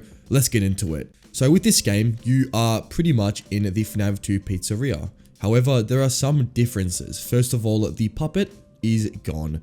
Instead of the puppet, we now need to rely on our cameras a lot more. This is due to the animatronics being more aggressive, and furthermore is the mask mechanic, which now you have to wait until you hear something moving through the vents, and at this point you need to put the mask on. And this game's animations for a Roblox game are absolutely insane. Like, look at this. This is some top tier stuff. So we start on night 1. We are introduced to the game. Our phone guide tells us that we are in the pizzeria, we are new here, and stuff is going on. Probably regarding William Afton, I don't know, you tell me. Anyways, we go through this night, and I'm starting to get used to the game's mechanics. I was trying to use the beacon on normal animatronics. However, later on, I realized this is only useful for Freddy and Foxy, but at this point, I didn't know anything. So I was getting used to the game's mechanics, and I was blown away by this game's quality and the mechanics, which work very well and is definitely an upgrade from the original FNAF 2. If the camera does break, we need to go toward the beaker in the back of the room and switch the dial on whichever camera had broken. If there are animatronics in your vents, doing this can be very stressful, and a few times I was absolutely just terrified of going back here because I had like Toy Chica and Toy Bonnie in my left and right vent. It was very stressful. And we now have the jump scares, which I do want to talk about because they are insane. Like, you think Mortal Kombat finishing moves are bad, well wait till you play FNAF 2 Reimagined, because this shit, it's insane. So when you get jump scared in this game, the animatronics don't just kill you. They do it in the most brutal way possible. Like Foxy, for example, in the original FNAF 2, he jumps on you. Pretty simple. In this game, Foxy hooks your hand, you can see the hook go through your hand, and at this point he chucks you and he then stomps on you. That is insane. Or Mangle's jump scare, where Mangle will go down from the roof of the building, basically impale you, and then chuck you around the place. Like, what in the earth? But I like it. It is actually very cool to see some more brutal jump scares, because in the original games, we aren't really shown that they do much, but this game you can see that the animatronics will attack you and they will do it in the most brutal way possible. It's really awesome. So eventually I would go through the first 3 nights, which implemented a few new mechanics, including Foxy, where now Foxy can either spawn in the hallway or one of the party rooms, and at that point, if Foxy is in the party rooms, we need to use our beacon on Foxy. And then Freddy, who will spawn in and have 4 different stages. Freddy's first stage, he will be in the prize corner, the next stage being the dining room, after that the hallway, and the last stage, which is the party room. And at that point, Freddy will actually be visible in the hallway and you're screwed, because Freddy actually can't be stopped at this point. You get jump scared, but you don't die. Instead, Freddy just completely deactivates every single mechanic in the game, making him a bit of a threat. But to stop Freddy, you have to use the beacon on Freddy during his movements to send him back to his first stage. It's pretty much like Foxy in the first game, but a little bit more intense, because obviously now you actually have to look for Freddy. And this game is really hard. Like, night 3 took me at least 30 minutes to complete. Like, to learn all the mechanics and to actually win the night, it takes a lot of time. So we eventually did complete night 3, but now it's time for night 4, where we would see the last 2 withered animatronics come into play. How withered Bonnie and withered Chica work is they will move around the pizzeria and eventually end up in your left and right vent. When this happens, there's a chance that they will go toward your office, making a really distinct noise, and by this point, you are going to need to keep your flashlight at them, and they will try and move around, but you kind of have to like use the flashlight to kind of stall them. Mixed with the heartbeat of your character, this ends up being a really tenseful situation, and I honestly really enjoyed. It's so different from any FNAF game I've played. It's very awesome the way they went around doing these animatronic encounters. Eventually they go away and they reset their path, and overall this night is very difficult. With all the animatronics being active, night 4 was very difficult, but after 40 minutes of attempts, I would get the mechanics down pat. The hardest thing definitely was trying to distinct the audio sound effects for the withered and the normal animatronics, or the toy ones, because there were a lot of times where I died because I misinput the mechanics of the animatronics. And the game is very stressful, like one of the most stressful FNAF games I've played, and I just have to remind you, it's a Roblox game. Like, how it's fine, because eventually I would complete night 4 and then I would go into night 5, which was the hardest night in the game. But somehow, on the second attempt, I would have a really good run. I was on 4 AM and honestly things were going very well. I was using the mechanics perfectly, making sure that none of my cameras were gone, because if they were, I wouldn't be able to see Foxy. So resetting cameras was very stressful, but eventually I would get a run where I met 5 AM, and by this point, everything went silent. I was very confused, but this actually is what needs to happen, because you get a phone call. Yes, William Afton enters our building, and by this point I was very scared because I didn't know what to expect. I honestly thought it was gonna become a free roam FNAF game for a second, but thankfully the game just kind of gives you a cutscene where you go toward the parts and service room with all the withered animatronics, and here you are met with withered Golden Freddy. And Withered Golden Freddy tells you what happened in the pizzeria. You get lore clarification with who William and Henry is, kind of linking and tying in FNAF 2 really well, giving you a complete answer, unlike the original FNAF 2 game, which kind of just shows you these things and you don't know what's going on. Here, you are given everything. Golden Freddy just spills the beans and tells you what William's doing, how the animatronics are dead, why they're chasing you, pretty much everything a 2015 Matt Pat would literally dream over. So he gives you everything you need to know, and by this point you are tasked with burning the whole pizzeria down. FNAF 3 style, so you go toward the kitchen, you break a fuse and you burn it down, and at this point,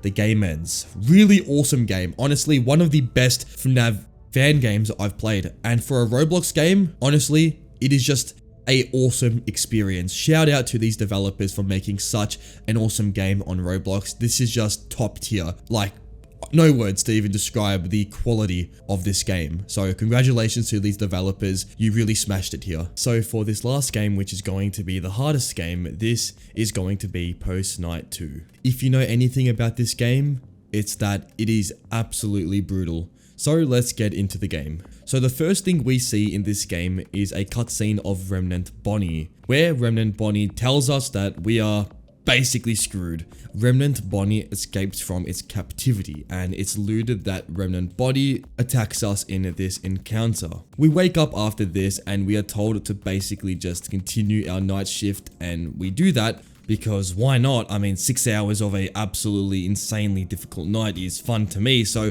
we get into the night, and this game is just I don't have words to describe what you're looking at. The amount of mechanics this first night has is honestly insane. Like, this is night 1 and we already have access to like 10 different rooms. Just insane stuff. So I would go around each room, read the hints, seeing what I actually need to do. And I kid you not, even 20 minutes after, I was still just completely clueless on what to do. I had a rough idea that we needed to use the halfless drone repair to progress through the night, but that was just one out of like a million other things to do, which I had no idea. So I would need to go on a guide to actually be able to beat this night. So for night 1, going for a guide is just, it's insane really, but I got every mechanic down pat, and it was made a lot more clearer in the guide what I actually needed to do. And a lot of the times the game kind of doesn't really tell you fully on what you are expected to do, only what you roughly need to do, kind of making you have to figure things out on your own. And I wasn't having that because I died and spent 40 minutes on night 1. So that wasn't happening, so eventually I would get the hang of things and be able to actually beat the first night. I would go through the mechanics of the game, but honestly, what I've already told you, I don't think there's a point. Let's just say we did a lot of things and got through night 1, and now it was time for night 2, which introduces a few new animatronics. We now have the likes of a Remnant Chica, Remnant Foxy, and Remnant One-Eye Bonnie. And we also have Remnant Baby. How these animatronics work is pretty much different to one another. For like Remnant Baby, you have to go to her and select on the correct memory. That's like the things you have to do in this game. I don't know why, but yeah. For Freddy, you have to like use a drone. I don't know how that actually keeps him at bay, but that's what you need to do. The game just has a bunch of mechanics that are, well, at first will look very strange, but eventually you kind of get the, hang of things. Another thing is that the animations you make going to room take a lot of time. And for a game like this, time, you don't really have it, because once an animatronic spawns in, you've got not much time to actually deal with that animatronic. So it's pretty problematic. But eventually I would realize that the actual sounds they make are distinct. And by realizing this, I would be able to kind of pin where the animatronics are roughly when they spawn in. And this helped me very much, because doing this gave me a advantage over the insane just difficulty this game has. So with that, I would eventually beat night 2. and move on to night 3. But I forgot to tell you that there's actually a post-night section regarding the house area, and this is just kind of lore tie-ins. You can go around the house and look for clues as to what's happening outside of the night shifts, and I honestly was very confused on how this actually worked, so I kind of left it, didn't really think much of it, but there was that as well, which was pretty cool. But anyways, night 3, it's pretty much night 2, but significantly more difficult. Night 3 would go by pretty quickly. I already knew the game's mechanics, and it was the same thing, so just being to things faster and kind of being a little bit more precise was pretty easy to do. That said, I did die an absolute shit ton of times, but that doesn't matter because eventually I would get a really good run where I would counter every animatronic in the game. Look at Foxy's design, that is absolutely terrifying. But anyways, I would get through night 3, and at this point we would complete the first section of this game. Yes, there is 2 separate applications for this game, so that's great. I would then move on to the part B version, which had night 4, 5 and 6, but for this video I only completed night 4 and 5 because night 6 simply was just, yeah, no. So night 4, and now we have a totally new office section. So everything we learned from the first game, well, just forget about it because now it's a whole new thing, completely new. I was playing the night 4 section and I was wondering how to actually look at Revenant Puppet, who is an animatronic in this night, and I was just spamming buttons because I generally didn't know what to press. The game doesn't tell you, it's Q, but I didn't know. I accidentally pressed 5, which in this game completes the night for you. It just completes it. No questions asked. It's a bug in the game. If you press 5, you can complete the night. So I did that, and I was so confused when the game just gave me a night completion. So that was pretty confusing, but anyways, the night itself was pretty simple, actually, compared to the first part. Essentially, we have 2 different type of animatronics, the ones that have surround sounds and the virtual discontent animatronics. Every animatronic in virtual discontent can be easily counted by, well, they will ask you for an item and you have to select the item on the item bar. So yeah, and then the other animatronics, you have to kind of rely on your surrounding senses, your observation skills. So with Balloon Boy, you need to stare at him. With the puppet, you have to press the left mouse button around 30 times, press Y, go up the ladder, and then look behind you. I'm not kidding, that's an actual mechanic. So getting through this night was pretty simple because the actual animatronics didn't really spawn in too often, so you could kind of like get through it pretty reasonably. Also, this night for some reason has 6 AM to like 12 PM. I don't know why that's the case, but it is, so yeah. But eventually, I would complete this night and be able to move on to night 5, which by far is the most confusing night ever. So let's get into it. So night 5, we have the original animatronics, and these ones are pretty difficult because each animatronic has a completely separate mechanic. We also have like these insta orders, which are like things we need to do after the 6 hours are up. Yeah, and then we have to like worry about having a mask, and then there's power-ups in this night, and there's like, I don't know, let's just get into things. So the thing is with each animatronic is they have something you need to do. With Freddy, you have to select the correct music that he's playing. These are tracks from the original FNAF games, yeah. Foxy, you have to like see if his eyes are not in his pupils, you have to report it.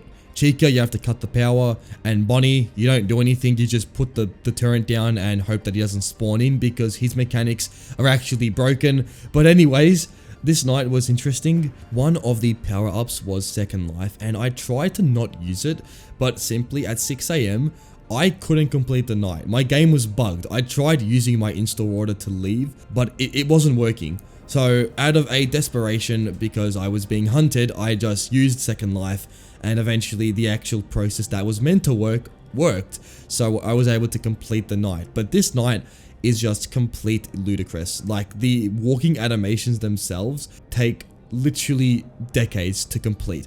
Like, to get from point A to point B is 15 seconds. So I can kind of understand why I chose this option, But yeah, this night is just completely insane. But enough said, we completed the night by completing our install order, and at this point we have an Afton text adventure, which I skipped because I could not be stuffed, and at this point I had completed the first 5 nights, and if you're telling me complete the 6th night, no. Not happening. So happy days, we have completed post night 2 with a total of 1 million hours played, so that was pretty fun. This first game is called Tearlerland. We start this game with a short cutscene. Us, the protagonist David Artel, and our brother Till have kind of drifted apart in the past few years, mainly due to the closure of the amusement park called Tearlerland, which we founded. The reasoning for the closure wasn't fully disclosed, and that pretty much brings us up to date with the game's story. However, we get a message from someone that we know, and this message brings us back to Tearlerland. As we arrive here, we see the amusement park abandoned and lifeless. During this little walk around the park, we kind of nearly come to contact with one of the animatronics. However, we slightly brush it off and we continue our descent into the amusement park. This latter section is the first section of the game. It's pretty simple. You need to get all the way down the ladder, and during this time, an animatronic will try and attack you. If we see the animatronic, which is Tiller, we need to use our flashlight on him. This section was overall pretty easy to complete. There were some stages where I was going down pretty fast, trying to get this done as quickly as possible, but eventually I would get fully down and complete this first little section. Now we have access to the facility itself, and this starts the events of the night sections, during which we are in a boarded off room inside of Tearlerland. In this room, there's 3 different compartments, the second area being the hallway and the last area being the supply closet. Each area has different things we need to do, but first of all, we need to repair our droid or the assembly machine. This machine acts as a lure, and we need to use this lure to, well, you would have never guessed, lure the animatronics. During each night, we need to find 3 different parts to build the machine, and these parts can be found scattered throughout the 3 different areas of the game. 2 of which are the areas they can spawn, being the hallway and the assembly room. Once you grab all 3 parts and you repair the lure machine, it will activate and it will start going toward the inner areas of the amusement park. I actually did the tutorial, which meant that this first night was kind of me getting used to the game's mechanics, which was pretty useful because I can't lie, if I didn't do this, I would have had no idea how to complete the night. Going back to the main room, we can now access a terminal, which gives us a display of our lure machine. The machine can roam around the rooms of the building, and we need to now find where the other animatronics are, and when we find them, we need to go up close to try and lure them with the machine. There are ways which can actually make it so the animatronics won't be lured. First of all, if we remain still, the animatronics won't be fooled, so we need to make sure we are moving left to right often to make sure the animatronics are full. Once we get the meter bar up all the way, the animatronic is now lured by the, well, machine we have. We need to now get them to a boarded off room, so once we get the animatronic affected by our lure, we need to go toward that room and enter it, and this will make sure the animatronic remains in that room. If we are not fast enough and the lure timer runs out, the animatronic will be freed and continue to roam around the building. The first night, I would eventually have an error with my lure machine. This is due to me being around the animatronics for too long, which meant I got an error. We now have to go toward the assembly room and fix the file which has been corrupted. However, due to my first time playing, I had no idea what to do, and this led to a game over. What I needed to do is click on the Exani file, which would repair my lure, but me not doing this led to my ultimate demise. My second attempt went a little better. I managed to grab the animatronic and lure them to the boarded off room. By going to my checklist and ticking the containment, we can leave and go straight into the second night, or the second hour as the game calls it. This night we have another animatronic to deal with, but I actually forgot an animatronic in the first night. The animatronic which I forgot to mention is Willow. How Willow works is eventually Willow will get toward your hallway, and when this happens you have to go toward the hallway and stare at the animatronic. And if Willow is in the hallway for too long without being looked at, he will jump scare you. So moving into the second hour, we now have a new animatronic, this being Frill. Frill is kind of like Tiller. We need to get these 2 toward the containment rooms. With Frill, however, he can actually attack us unlike Tiller. How this can happen is if Frill gets toward our door, he will make a sound, and at this point, we need to go toward the door and stare at him. We need to stare at Frill through the keyhole, and doing this, we will get rid of the threat. This hour was kind of like hour 1. However, with the new threat, the overall game was significantly harder. Hour 2 was extremely simple. I lured the 2 animatronics pretty quickly, and doing this, I completed the night pretty fast. Moving on to hour 3, we now have a new animatronic to deal with, this being Tacy. How Tacy works is she is also a lure-able threat. She is pretty much like Frill, however, she, instead of being super loud, is extremely quiet. So this also means that we need to go toward the door and look through the keyhole. So for night 3, we now have a total of 3 lure threats. This means that the nights themselves are going to be a lot longer. However, my main goal with this game was to get through the nights as quickly as possible. As with the lure, we were able to really get through the animatronics extremely quickly if I was of course lucky and they wouldn't go straight to my office. I also had a power outage for the first time. How to deal with power outages is it's actually pretty simple. To deal with this problem on your terminal, look for a jerry can. With this item, you're going to need to make your way toward this like control panel thing, and once you do that, the power will restore in the building. The power outage is overall pretty easy to counter, but the problem is you may end up going near the animatronics, which may cause you to get hacked. And going to the storage room is pretty risky in these later nights, as you never know what's going to be in the hallway. We got through this power outage pretty nicely, and overall the mechanics of the game were starting to become a lot more easier for me. The way I would beat this night is by just simply getting lucky. For some reason, at random points the animatronics just stand still. This is the perfect time to get them lured, as this is the moment that they won't be aggressive toward you, the player.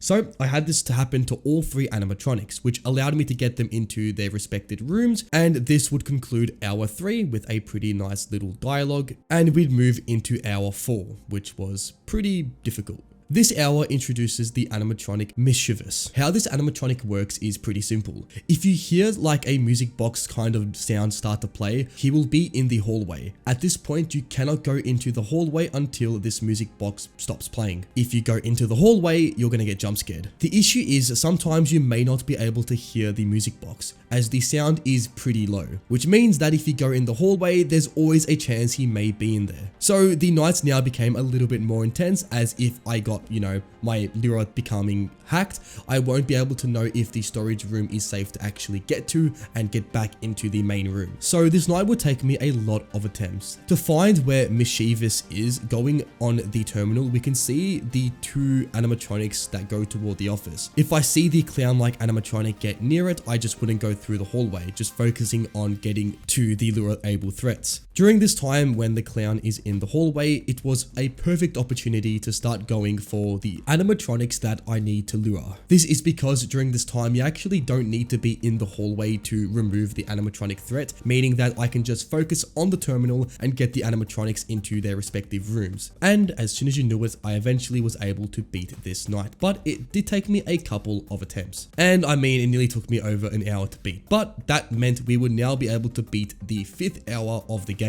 This hour would introduce a new animatronic, the doll. How the doll works is when Mischievous goes toward the hallway, he will most likely send out the doll. The doll can be found either in the control room or the supplies closet. If you suspect this does happen, go toward one of these 2 rooms and you may see it lying on the floor. You can also hear the doll get louder the closer you get toward the doll. And if you get jump scared by the doll, well, you're gonna start bleeding, and if you don't heal, then you're going to die no matter what. So you need to make sure that this threat is taken care of. This night was actually pretty tough. It would take me a couple of attempts, but I got an attempt where I was extremely lucky. All the 3 animatronics again stood still, which meant I had the perfect opportunity to take them toward their rooms. And well, what do you know? I took them to their rooms and was able to complete the night in under like 20-30 seconds, so really lucky. This meant I was able to beat this hour and complete the game. That is if a finale section didn't exist, which it does. In this section, the most unlikely of events take place. The lure machine we've been relying on the whole game has finally turned on us. This was planned by Till all this time, to trap us and lure us into the mines of Tearlerland. Now we are the most vulnerable we've ever been. We are facing down all the animatronics in one. However, there still is a chance of us surviving. What we need to do is we need to make sure this creature, also called the deterrent, is pretty much deactivated. There are 4 generators located throughout the building, and our goal is to trap the deterrent inside these generators. The deterrent is pretty menacing, however it is extremely stupid. Being that the machine was designed to lure things, it also can lure itself. What I mean by this is if you open a door, the lure machine will go toward that door as it's part of its programming. We need to make sure that the generator is already near 100% completed. So we need to already pre-charge the generator before the deterrent even gets inside the room. To add on top of this, the deterrent will eventually make his way toward the player. At this point, we need to do one of 2 things. Either the deterrent will be to our right or our left, and whichever area it is in, we need to simply flash it with our flashlight. Pretty easy way to deal with it, but nonetheless, the whole night relies on getting these generators completed. Once a generator is fully fueled, it will explode, causing the deterrent to become weakened. This was overall a pretty interesting section. It wasn't insanely tough as you would expect, but it was tense enough to make a pretty nice and grand finale. Eventually, I would complete the last generator, making the deterrent no longer a threat. This would pretty much end the events of Tearlerland. At this point, we somehow escape the facility, but our brother Till is very angry. He promises that he will come for us no matter the cost, which means that there's probably gonna be a sequel to this game. Overall, Tearlerland is an absolutely fantastic FNAF fan game. Let's move into Fredbear and Friends Left to Rot for our next game in the video. This game starts with a pretty awesome cutscene with Fredbear. We have to get rid of Fredbear's parts, and this reveals his endoskeleton. By putting on the new and improved animatronic suits, we get to see a kind of revamp of the animatronic suits, which we see later on in FNAF 2. This then cuts, and we then go straight into our first night of the game. We get a pretty clear description on what we need to do. We need to first go inside, disable the video and audio systems, and then from there make our way toward the storage rooms. Getting into this first night, we need to now do multiple things. We have a camera system which gives us access to 8 cameras, and within these camera systems we have an audio and a video display. The other parts of the room involve a flashlight, and looking to our right we have a hallway where we can crouch to avoid detection from animatronics. The whole point of this section is to disable our video and audio displays. How we can do this is by selecting them on our camera. We wait a few seconds and then they will disappear. This whole night relies on a FNAF 1-esque gameplay loop by tracking animatronics throughout the camera system, but the catch is the more you disable, the less you can actually observe. For this first night we have Fredbear and Spring Bonnie. We also have an unknown endoskeleton animatronic who is a little different from the other ones, so let's explain how he works. How this animatronic works is he will be on camera 3 exclusively. If we go to camera 3, there's a chance he can appear. If this animatronic appears, we need to stare at him until he leaves. So what I did is to make sure I got rid of this animatronic, I left camera 3 to the last available camera to get rid of. This meant I could successfully get through every single camera and make sure that I don't risk dying by not, seeing this animatronic. A few times some animatronics popped up near my office, so by sneaking or by crouching, I was able to avoid their detection. So pretty cool gameplay loop, and this eventually led me to complete the room. We then cut to another cutscene of the Freddy Fazbear mascot. During this cutscene we have a control panel where if we select different buttons we can make Freddy do different things. We can make him move his jaw, we can make him laugh, and we can make him move forward. Pretty creepy stuff. This leads straight into the next night, which is the storage room night. Here we have one animatronic only to deal with, and this is the clown animatronic. How we deal with this guy is we need to make sure that we go toward his stage and press the shock button. The tough part is we also need to get a door to open. This door opens by holding the button, and the door will slowly begin to open. However, if you deselect this button, the door charge percentage will go down really fast. So it means if you do see the clown animatronic, also known as Max, you need to go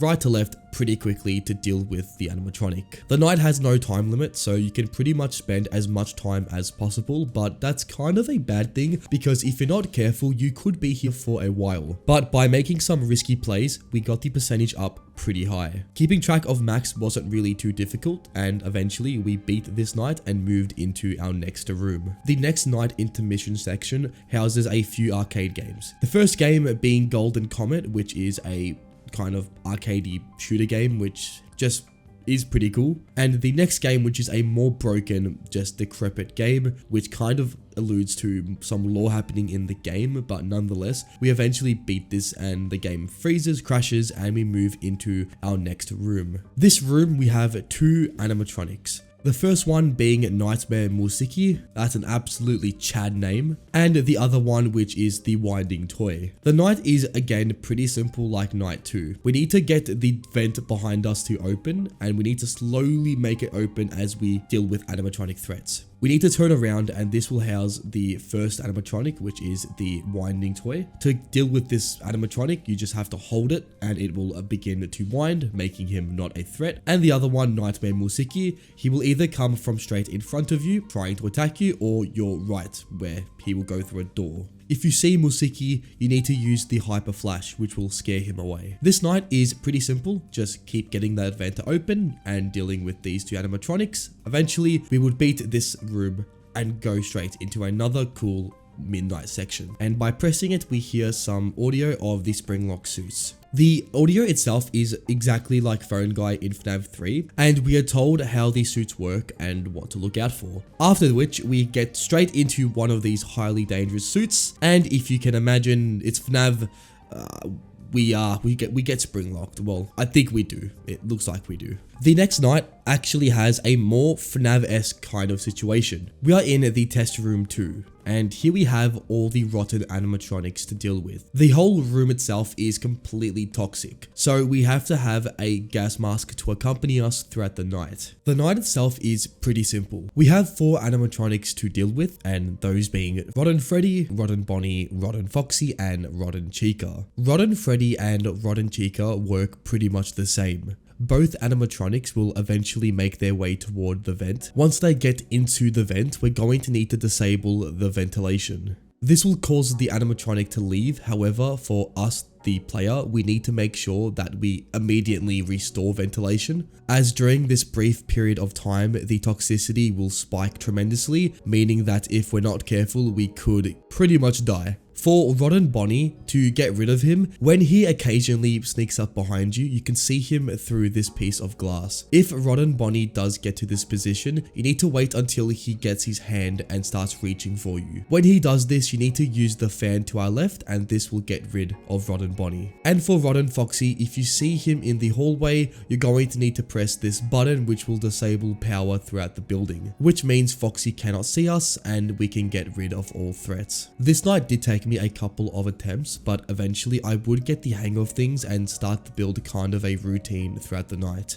And this would allow me to get gradually closer and closer to finishing the night off. For the last 2 minutes of the night, the animatronics difficulty, or their AIs, became a lot more aggressive, which meant I really had to pay attention to all the animatronics movesets, especially Bonnie, who seemed to kill me most if I wasn't really paying attention. Eventually, I would beat the night and we would move into the final room of the game. Before this, we are put in a room with a Golden Freddy suit right in front of us. We grab a can of spray and start highlighting the suit with the spray. And this leads to the final room of the game. It seems to be on the top floor, and here we have 4 more animatronics to take care of. The animatronics in question are Suit, Security Freddy, Security Bonnie, and Security Fredbear. We'll start with the most important animatronic, which is Suit. How Suit works is he will spawn in the backstage of the pizzeria. When we see Suit, he will have his eyes mostly on. However, when his eyes deactivate, this is the perfect time to take him into the return state. This will allow him to move from one area of the pizzeria to another, which is what we need because we need Suit to get toward the office, and this will conclude the night. Moving on, we have Security Freddy, who is pretty much just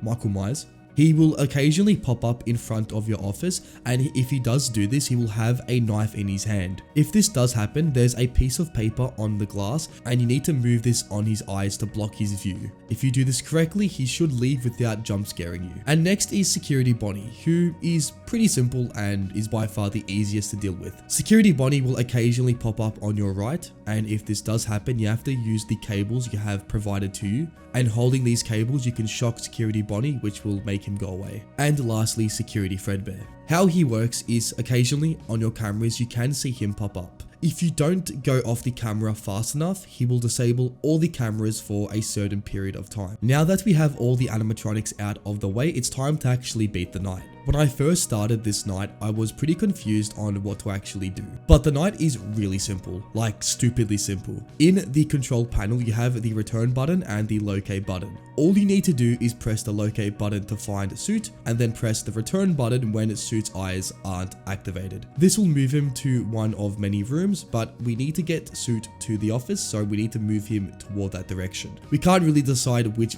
area he will move to, but if we just keep moving him, eventually he will wind up somewhere in the left or right hallway. And if we get him toward this hallway, if we do the return again, he will get toward our office, completing the night. There were some instances where animatronics were bombarding my office, but there were only 2 of them, and to be honest, they're very easy to get rid of. Eventually, I would get Suit closer and closer toward my office, and eventually we would get him inside the office, completing the events of Fredbear and Friends Left to Rot. You know me, I would of course grab myself the tragic ending. I don't really know what that means, but I'm assuming it's not good. And with that, we would now be able to access the extras menu, giving us access to all 13 animatronics in the game. We would get some really cool insight into the development of the game, getting some cool look at the cut content or stuff that wasn't in the game when it was finished. And with that, let's move into our next game. This next game is called Five Nights at Freddy's Fears of the Mind. This game is terrifying, so let's just get straight into it.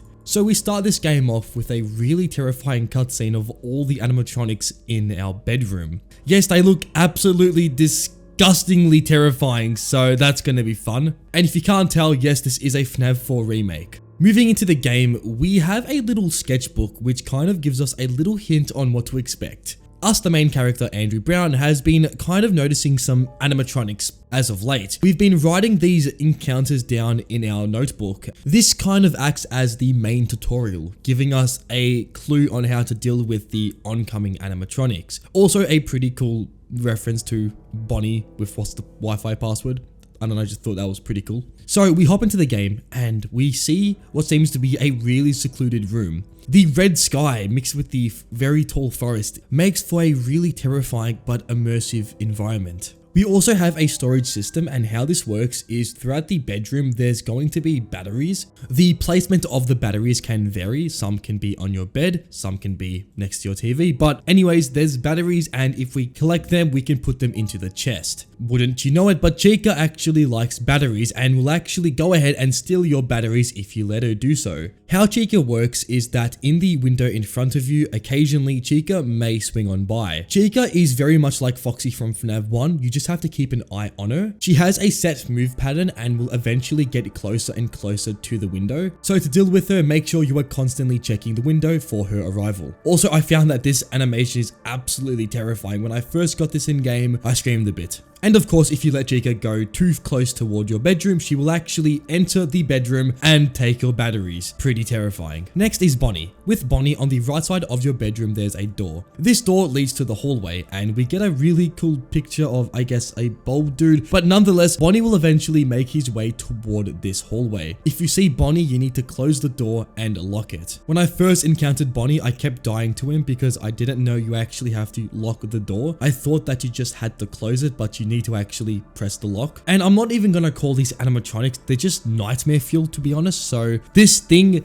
is terrifying. If Bonnie does wander too close toward the door, you can actually hear his breathing. So it's pretty much like his FNAF 4 counterpart, just a little bit more terrifying in the overall design. And if you use your flashlight and Bonnie's there, obviously you get jump scared. Next is Freddy. How Freddy works is behind you on your bed, you will see a plushie. Eventually, if you let this plushie just move by itself, and this can happen if you are going around around the bedroom doing other activities, the plushie will eventually move. If you see the plushie's eyes begin to glow red, and if you see it right next to you, you need to use your flashlight on it. So pretty much like the Freddles from FNAF 4, but this time it's only one of them. And the other way Freddy can kill you is in your room there's a TV. Sometimes the TV can turn on randomly and display a picture of Fredbear, and if you don't turn this off fast enough, you will get jump scared. With all the mechanics out of the way, the first night went pretty rough. This took me a while to beat. The game is pretty weird because first of all, the animatronics don't actually become active until 3 AM. So you can pretty much just go AFK for the first 3 hours of the whole night and not even see an animatronic. But once 3 AM hits, the animatronics go into like search mode and they do not stop. Like, this felt more like a night 5 compared to a night 1, but nonetheless, this night went by pretty smoothly, in that it took me over 40 minutes, but eventually we did beat the night. Moving on to night 2, we actually get a option if we want to do the plush trap mode, and this is exactly like FNAF 4. It's the exact same, but plush trap is a little different. He looks a lot bigger and looks a lot more terrifying, and the room itself looks abandoned. It honestly feels like we're in a room we shouldn't be in, but I'm sure most of you know how this works. If you don't, basically you have to flash the plush trap when he's on the X in front of you. If you don't do this, then he jump scares you. I actually got this on my first go, and this allowed me to skip 2 hours in the next night, but this really wasn't that helpful as I was now in the thick of the night, as this night starts at 2 AM. So basically, as soon as I spawned, all the animatronics hunted me down and killed me within an instant. But as I said before, the animatronics are insane, so this wasn't the best. My tactic was pretty simple. I will start at Bonnie and then move to Chica and then move to Freddy. This gave me enough time to check on all the animatronics. However, sometimes I would literally get to Bonnie exactly before he's going to jump scare me. You can tell this as before Bonnie does jump scare you, there will be flickering lights, and just like the normal FNAF 4, if this happens, then you need to check on the animatronic as soon as possible. This night would eventually be beaten, and we would move into night 3, the final night of the demo, or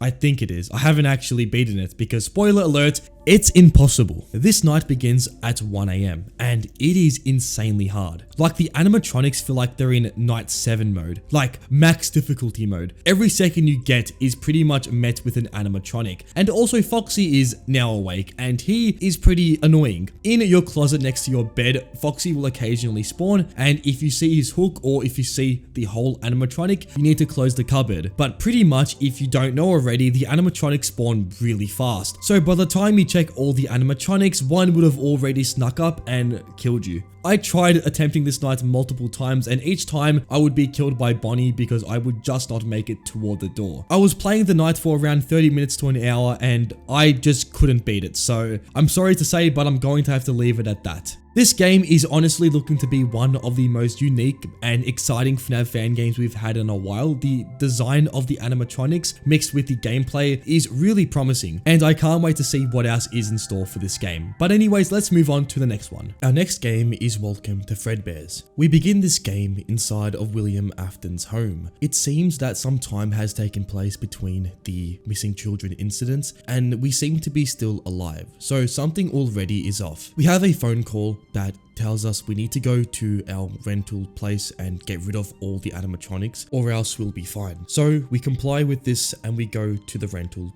place. We make it to the storage and rental facility, and inside we pick up our keys and get to our storage container. In this facility, we see all the animatronics in their former glory. We even see an early prototype of what seems to be Funtime Freddy, so some really awesome stuff to see here. We then head back to our car to get some salvaging tools, and for some reason the alarms in the rental facility start to go off.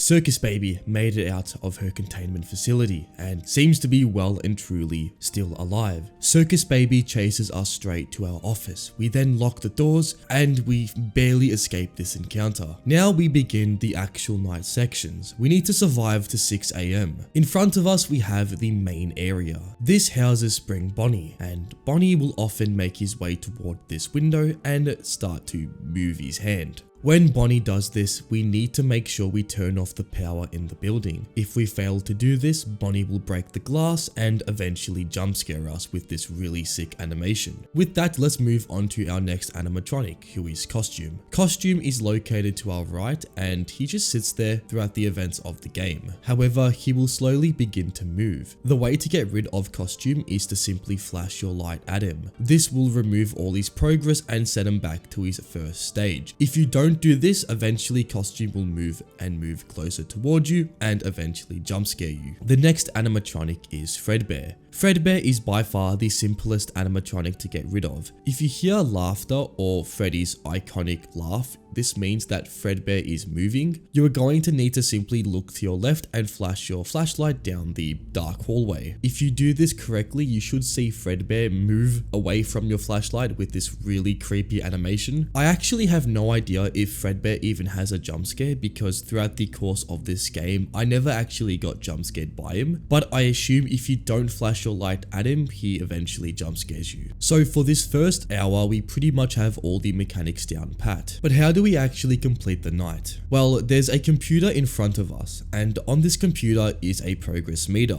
There's two power sources on this computer. One is the ventilation and the other is the power itself. We need to wait until both of these progress meters are fully completed, and this takes upwards of like 5 minutes, so our main task is to just survive. This first night went by pretty smoothly. Eventually, once I got all the mechanics down pat, I was able to beat the night. However, I did get jump scared by Bonnie, and I didn't know he actually breaks the glass before jump scaring you, so this definitely got me off guard. I also had a mate on Discord watch me play this game, and he actually like jumped off his seat when this happened, so pretty insane jump scare. Anyways, once the hour completes, the power just suddenly goes off. William does a full 360 and then sees that the power fuses have gone off. Our goal now is completely different. We need to actually repair these power fuses. The way to do this is we're going to need to unwound these bolts. There's 6 bolts to unwound, and throughout this time, the animatronics will stalk you down. I was pretty confused when I first began this section. Not really at the main task, but how the animatronics worked. I got jump scared many times not knowing what to do. The only thing we're given is a lighter, which honestly barely works half the time. But by using the mechanics that were laid out to us on the first hour, we can actually determine what these animatronics do. If you remember, Fredbear and Costume work with the light. So if they do spawn to our left or to our right, we need to use the lighter to scare them away. However, with Bonnie, it's a little bit different. We need to turn the power off when Bonnie arrives in the first hour. So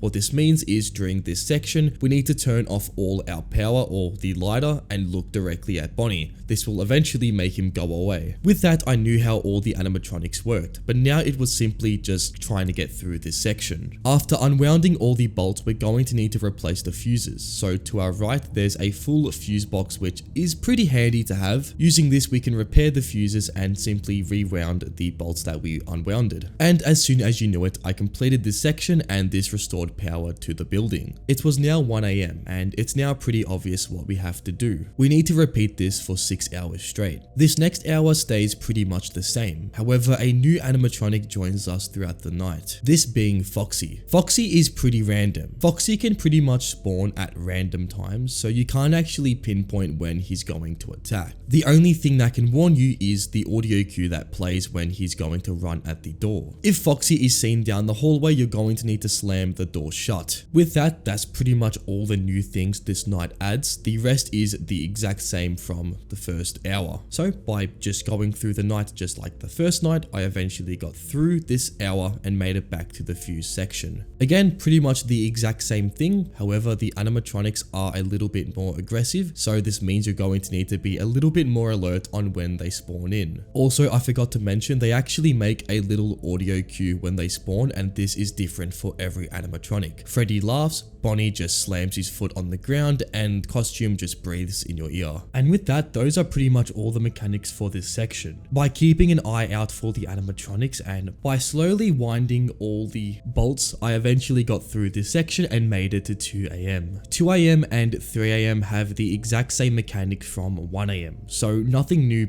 really happens. The only thing that does happen is the animatronics AI get more aggressive as we get further into the night. With no new mechanics, I got through 2 AM and 3 AM on my first attempt, and this includes the repair night sections. So things were going pretty great until we reached 4 AM. And we now have to say hi to a new animatronic, being Circus Baby. If you remember before, she kind of just appeared and just disappeared for the first few hours of the night, but this all changes at 4 AM because finally she reappears in all her glory. By far, Circus Baby has to have had the biggest design change from the original FNAF games. Like, she actually looks terrifying in this game. I can't explain what it is. It might just be how realistic she looks, but this is just nightmare fuel. Circus Baby has some new mechanics that we need to get used to. First of all, when she appears, she moves exactly like Bonnie. However, her glowing green eyes can be seen when she's walking down the hallway, making her a lot easier to spot. However, she's a bit different to Bonnie, as what she will do is she will stay in like the exact same spot Bonnie does. This means you have to turn off the power and wait till she moves. Unlike Bonnie, what Circus Baby will do straight after this is she will move to your left. She will then be visible at the door, making an absolutely terrifying face as she peers through the doorway. And at this point, you're going to need to as well close the door. So Circus Baby requires two different mechanics to deal with. First of all, by shutting off the power, and secondly, closing the door. So making her a little bit of a threat. And we also have another animatronic to deal with, and this is Prototype. Prototype, like Circus Baby, is absolute nightmare fuel. This one took me a while to figure out, as I only got Prototype once on night 4, and this resulted in a quick game over. How Prototype works is, like Circus Baby, he will go straight toward your window. However, he won't actually walk toward it, he will just suddenly spawn at the window, staring at you. What you are going to need to do is you're going to need to shine your light at Prototype, and this will scare him away. Unlike Bonnie and Circus Baby, you do not want to close the power when Prototype spawns. If you do this, well, oh my god. So safe to say, do not shut the power when Prototype spawns in. Another notable thing is he will actually make a really loud noise when he spawns, so figuring out where he is really easy. So with all the new mechanics down pat, this night was actually not that bad. The main threat was Circus Baby, but like Bonnie, the mechanics weren't that hard to do, and by also spamming the absolute shit out of my light, this night went by pretty quickly. Again, we need to repair the fuses like every other hour, and this hour went by no different to the other ones. And in no time, we made it to 5 AM, the final hour of the game. Also the hardest hour of the game. At 5 AM, all the animatronics are now free to find us, and this is pretty hard because they are really aggressive. Like, each animatronic will appear 3 to 4 times this whole hour, which means that I have to be on my absolute A game if I want to get out of this place alive. Prototype was becoming a little bit of an issue. As I mentioned before, I didn't actually know how to deal with him until later in this playthrough. I thought you have to shut the power off when he spawns in, but what you need to do is, well, flash your light at him, and this took me a while to figure out. And with the amount of times he spawns during this night, well, not knowing how he works was pretty much causing me to die a lot of times. Eventually, I was able to beat 5 AM, and what happens after this is actually insane. Holy shit. That looks like a spring lock. The spring Bonnie suit that was left here for 17 years appears out of nowhere and walks toward our window. This seems to be someone who fell victim to the spring lock, a very devastating thing that can happen to people who were wearing the spring Bonnie suit, as William Afton had designed them in a really stupid way. What happened here is this person seemed to have been spring locked. However, hasn't died due to some unknown reason, or, well, if we're going with canon FNAF, has been kept alive by Revenant. The creature knows us, referring to us as William, so we seem to have some sort of history with the springlock victim. It seems to have been a partner with us, and only one character in FNAF seems to have been that close to William, Henry Emily. We seem to have thought that Henry had died when he was spring-locked. However, he's been kept alive by some unknown reason, and seems to still remember and have his own conscience even after all this time. Henry tells us that we left him here for 17 years, and that the blame was pinned on him, not William. However, after this incident, it seems that the truth has finally revealed itself, and then the game cuts. Welcome to Fredbears is honestly a fantastic FNAF experience. It takes a really sharp twist to the original story that I absolutely love, having Henry being the springlock victim, and has some really awesome and unsettling designs that honestly rival if not surpass Scott's original designs, which honestly is a true testament to the skills of these developers. There's also some scrapped content that this game has, and I want to quickly give you a quick look at this thing. I have no idea what this is, but I'm honestly thankful that this didn't actually end up being in the game. Anyways, with that, let's move into our next game. This next game is called The Fredbear Archives. It is a free roam FNAF experience with multiple endings, so without further ado, let's get into it. We begin this game in our car, driving toward an unknown destination. A radio is heard giving us a little bit of information on Fredbear and friends and what's going on there. It appears that the new animatronics seem more robotic than the original, more animated ones, and this has caused a lot of people to stop going to Fredbear and friends. So we, an investigator, I assume, go toward this place and investigate what's going on. We arrive at the warehouse and the place seems dead and abandoned. Going into the facility, it seems that the hallways seem to have some sort of power still running the place, which gives the place a little bit of hope and optimism. But as we travel through the facility, we see a little bit of, let's just say, unusual activity. The first sign of this is as we are walking, an empty can rolls across the hallway. Could this have been a rat or perhaps something a little bit more dangerous? Well, at this point of time, we can't really decide. So we go toward the main office and we travel through this area and wrap around the back to the storage room. We see a window. You know, the first thing we do when we see a power box is turn it on. So we go ahead and do that.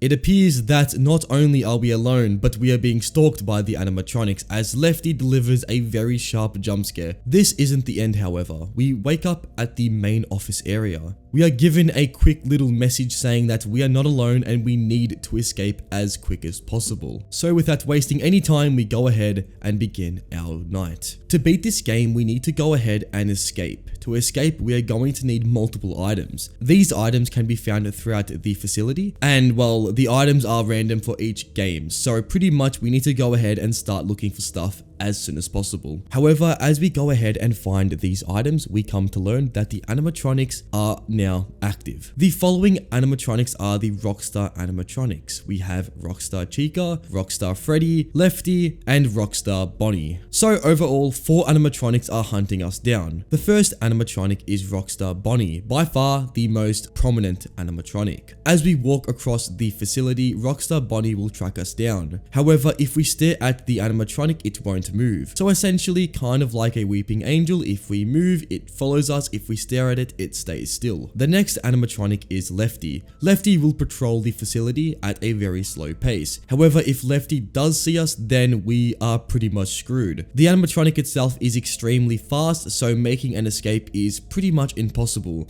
The only way to counter Lefty is to find a locker, and to be honest, most times you won't even be able to get to the locker before Lefty gets toward you. Moving on to Rockstar Freddy. Rockstar Freddy will move across the facility at extremely fast pace. However, it actually can't jump scare you. All Rockstar Freddy will do is, if it does detect you, it will alert Lefty, and then, well, that will bring a quick end to your night if you're nowhere near a locker. Rockstar Chica is a little bit later on, so let's just get straight into the game itself. Immediately, it strikes me that this game is going to be quite hard. There's not really anything giving you any direction, you kind of just have to find things out on your own, and this leads to a lot of encounters with the animatronics. I find myself immediately trapped in a corner with Lefty, so already off to a great start. I find some boxes and hide behind them, and this makes me narrowly avoid this encounter. In this storage room, I also find a button on the wall. By pressing this button, I hear a noise, and immediately I realize that something has opened in this facility. So in search of this little opening, I find another door, which then leads to a storage room. Another one, I know, there's a lot of them. This control room, more so than a storage room, is controlled by Rockstar Chica. Finally, we're going to get into how she works. Rockstar Chica roams this area, and she goes in one direction from the beginning of this area all the way to the doorway which we just entered. If she sees us at any point, she will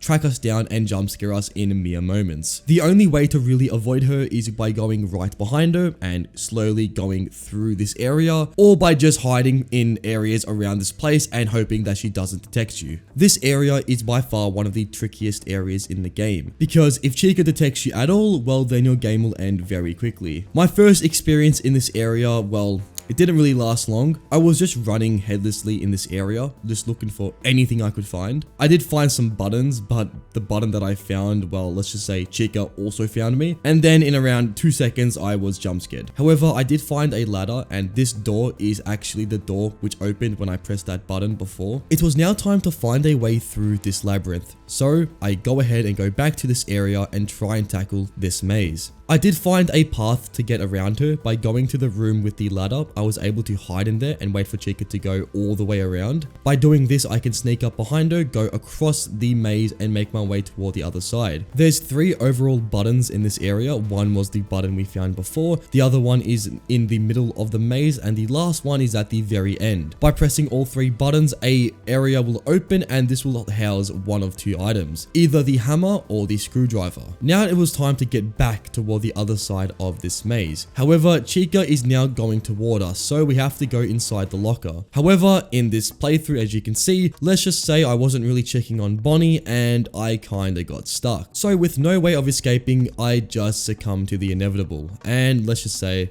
it didn't end well. I tried this again, and this time I was a lot more successful in leaving this place. By keeping tabs on Bonnie, I was able to keep him away from this area, so I was able to escape Chica and finally exit this absolutely brutal maze. I then had to find the storage key, so by roaming across the facility, I would eventually find the storage key. This allowed me to enter the storage room, which housed the other item which I needed, this being the lockpick. With both items, I then made a last dash toward the exit door. However, I then was met with 2 options. Either go through the vent, which I didn't have the items necessary to even go through it, so the only option here was to go through the exit door. Going through this door, we then end up in the area where we were before. However, now everything is boarded off, and if we go toward the other door, which we need to actually escape in, the door is blocked off. So the only way to escape is through the area in which we just came in. However, the door slowly opens, and something is pretty off-putting about it. We appear to be trapped, and then this happens. Oh my gosh.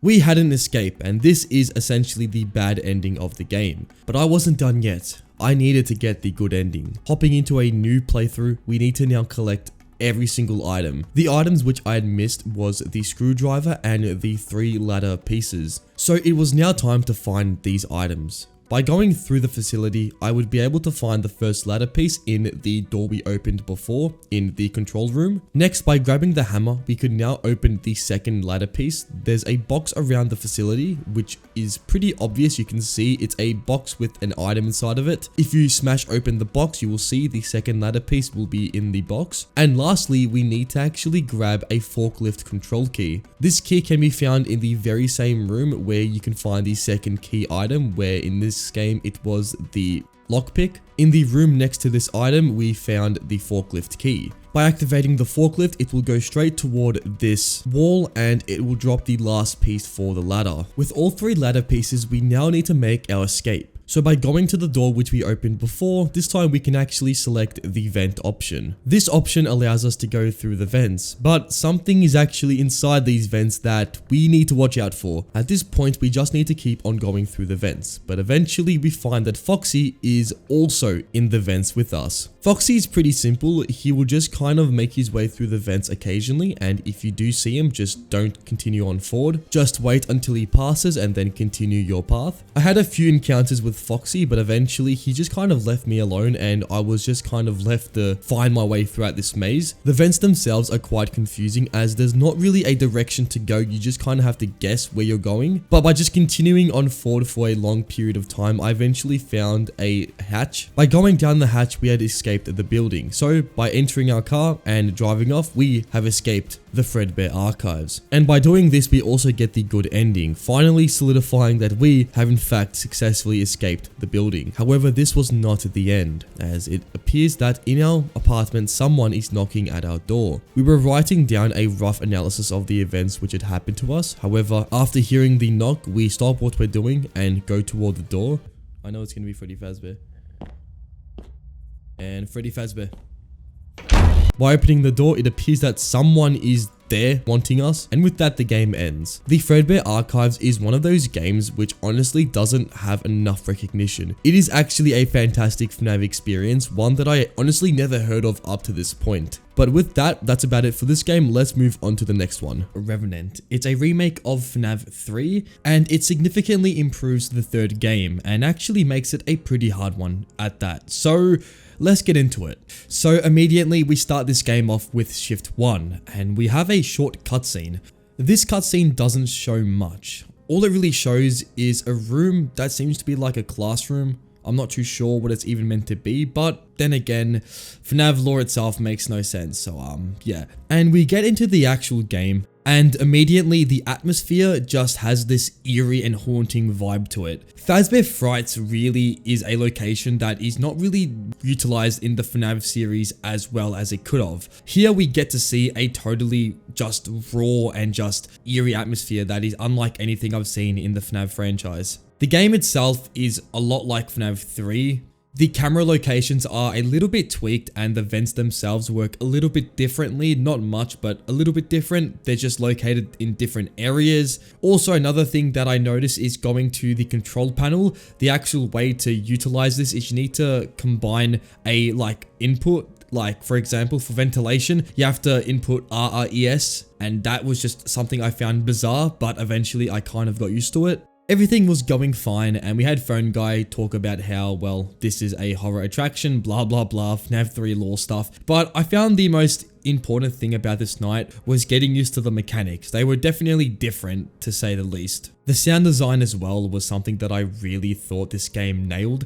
Like, the ambience itself already just had me scared. So yeah, we finished night 1, and well, there wasn't really any threat. Springtrap, you know, spoiler, didn't attack us on night 1, just like the original FNAF game, but night 2 is where things would change, and it would introduce us to the Revenant, also known as Springtrap. And my days when I first saw Springtrap in this game, it just took me back to when I first played FNAF 3. The same horror, the same awe I had in that game was replicated here, and that is something that I think, I can't even understand how I still have that same reaction to it, but it was awesome to see Springtrap in this whole new take. And then I heard the vents, and when I heard the vents, I knew something was wrong. And like the original FNAF game, I checked my vents, and I was a bit confused because the new mechanics were a little bit rusty to me, and I failed to close it. And if you know what happens when you fail to close the vents, well, it's not good, because at that point, I start to hear some breathing, and it was really making me just unnerved. And then I turned my camera down and I got jump scared, and it was the most intense jump scare I've ever had in a while. Like, this one actually took me off guard. It was terrifying. I was screaming. I didn't actually track the audio of me screaming, but I can let you know right now, I was in absolute shock. Like, it was night 2, 1 AM, and already the game threw a curveball and I was just in for a ride. I was getting used to how Springtrap acted, And let's just say this attempt went a lot better. I actually completed the night. Something I did pick up was the phantom animatronics, which at first I didn't know how they acted, but they are essentially the same from the original, but they just kind of look different. Like, this is how they are looking in this game. Pretty much they look like burnt just things. So yeah, pretty terrifying stuff. We complete night 3 and get this really cool 6 AM animation, and at this point it's about time to head into night 4, where again it was essentially the same thing. We just had to keep track of Springtrap, and finding Springtrap was the hard part, because in this game he's essentially just a stealth god. Like, in some cameras you'll see his glowing eyes, some cameras you actually see his full body, and sometimes you will see him up close breathing in the camera. Like, he is very unpredictable, which makes him just so much more effective in this game. I was also sparingly using the control panel, not spamming it, but using it when I needed to. Like, if I had to do ventilation, I would go straight toward the control panel. If I had to repair a camera, I would look at the specific camera which broke, and in this game you can actually just repair a single camera, and this would get me through night 3 pretty comfortably. But then we would get to night 4, where things were getting a little bit harder. Springtrap was becoming a lot more aggressive, and at this point I had to be a lot more concerned about how long I give Springtrap before I use the audio on him, and this night definitely tested me toward my limit. By keeping track of Springtrap on the cameras, I learned that using Cam 7 was a very powerful tool in this game, because for some reason on Cam 7 specifically, he always used the vent to his left. And this was something that I used very much so, and this kind of kept him trapped in that certain area of the map. If Springtrap got too close to my office, it was pretty much game. I couldn't really react to Springtrap after he got past the area in front of me in my office. By that point, I was already screwed. I tried using Cam 2, but even then, it was just too late. Also, closing vents quickly in this game was very important to my survival. Like, if I kept a vent up for more than 3 to 4 seconds, it was just done. I was dead. With enough luck in keeping Springtrap in the top half of the pizzeria or the fright attraction, I would eventually complete shift 4 and move on to shift 5, which is by far the hardest night 5 in this whole challenge. This one really tested me because Springtrap became literally Usain Bolt, and it was just terrible. We start night 5 with this very eerie cutscene of the pizzeria and Springtrap, well, kind of being in it. He kind of appears at the very end, just kind of, you know, just hinting at what's gonna happen. And let's just talk about the night itself, because this is where things heat up, because Springtrap just was an absolute pain in this night. He moved too quickly for me to even react. Like, sometimes I would see him and next minute he'd be next to my office ready to kill me. It kind of felt like completing nightmare mode in FNAF 3, but for night 5 in this game. And I learned eventually that keeping Springtrap in Cam 7 like the last night was the best route, but before doing that, I kind of just let Springtrap kind of move around. I knew that Springtrap just had this AI that was too unpredictable, so I couldn't really predict exactly where he was gonna be. Even the audios half the time didn't work, so I couldn't even use that as a backup. I just had to really rely on finding him, and that was the hard part, because I could you not, half these cameras are just too hard to see. You can't see anything. Like, half the time all I will see is like Springtrap's left eye, and that's pretty much it. So this was definitely the hardest part about this night. And let's not get to the vents, which were just insane. In night 5, if you are on the control panel and Springtrap gets into a vent, you die immediately. You literally can't even react to Springtrap. He will kill you instantly. I don't know if this is a glitch or if this is part of the game's design. It was all RNG. But in saying that, the way I actually defeated a Springtrap is using a vent.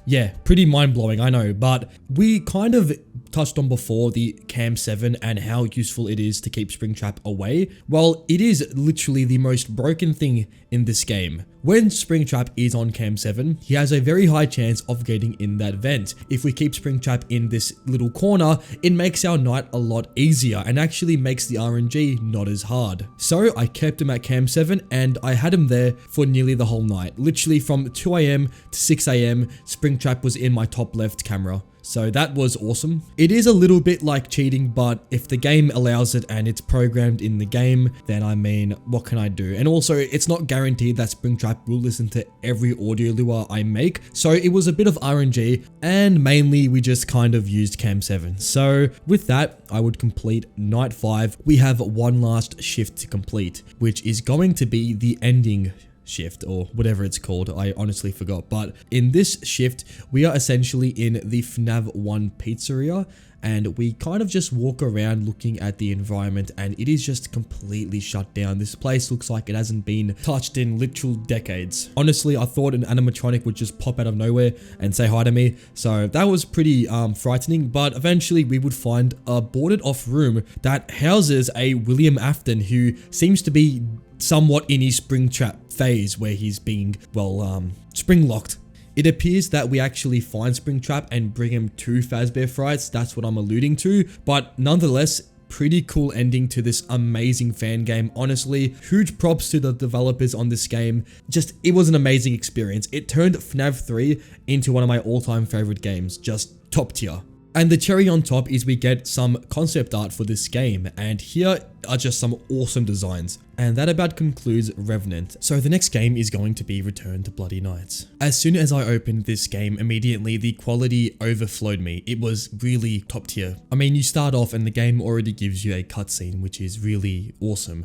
The voice acting as well was really top tier. As soon as I loaded into this game, I already knew that I was going to be very scared. The game's ambience mixed with this really tight and really fast gameplay makes for a insanely fast-paced but terrifying FNAF game. You are essentially in the Fazbear family diner before the events of the first FNAF game. Henry, Emily, and William Afton have bought a pizzeria called Fredbear's Family Diner. You, the security guard, are hired to keep track of the animatronics during the nighttime. Another thing I found very cool about this game is during the nights, once you complete them, there actually is a animatronic repair section where you need to use the ghost detecting machine. I really found this really eerie and awesome with the aesthetic this game kind of gives. As the nights continued, the animatronic threats start to increase, and eventually it started to get to me that this game is hard. Like, really hard. The time you need to actually get rid of the animatronics is really tight. Sometimes the game gives you barely any breathing room. You have to rely purely on skill and instinct.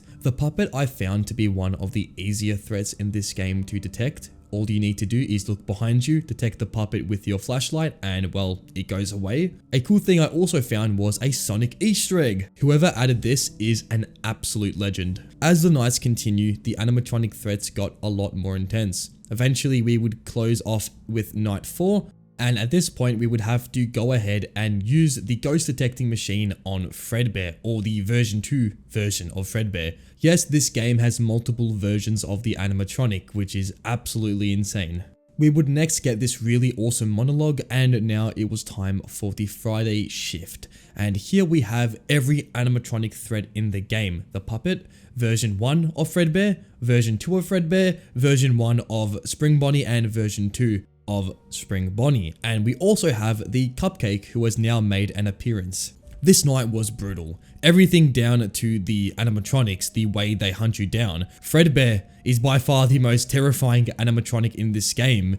The sounds it makes combined with the movements of Fredbear makes him absolute nightmare fuel. Also, Spring Bonnie, or the version 1 version of it, is really hard to keep at bay. He will for some reason go toward the camera, start making a weird face, and then actually go to your door, and if you don't close it, you will die. The timing is really short, and I found this to be really stressful. Each time I would be on the end of my seat just preparing for a jump scare, and it is not a healthy thing to do, but well, it's just a really good FNAF game, that's all I can say. Blood, sweat and tears, we would eventually make it through the 5th night, with the 6 AM finally reaching us. At this point, the game was over, the credits played, and I was very satisfied with the FNAF game I had just played. An absolutely amazing experience, but that wasn't it. There was also another shift to complete, the Saturday shift, and this one, well, this one took me a while. So, yeah, this night was brutal, and the events I went through this night are some things I want to keep in the past. It was a very mentally taxing night, but Honestly, the gameplay was very rewarding eventually after I got through majority of the obstacles. Like making sure that Fredbear wasn't getting too close to my left was a terrifying thing, because any mistake that I made would be deadly in this night, because they were not stopping. The animatronics kept coming to my office and it was just a very stressful situation. But eventually, after around an hour of gameplay, I would complete the payday shift or the Saturday shift in Return to Bloody Nights, and we were met with a pretty awesome cutscene. And at this point, after seeing a bunch of ghostly faces, we would complete the game.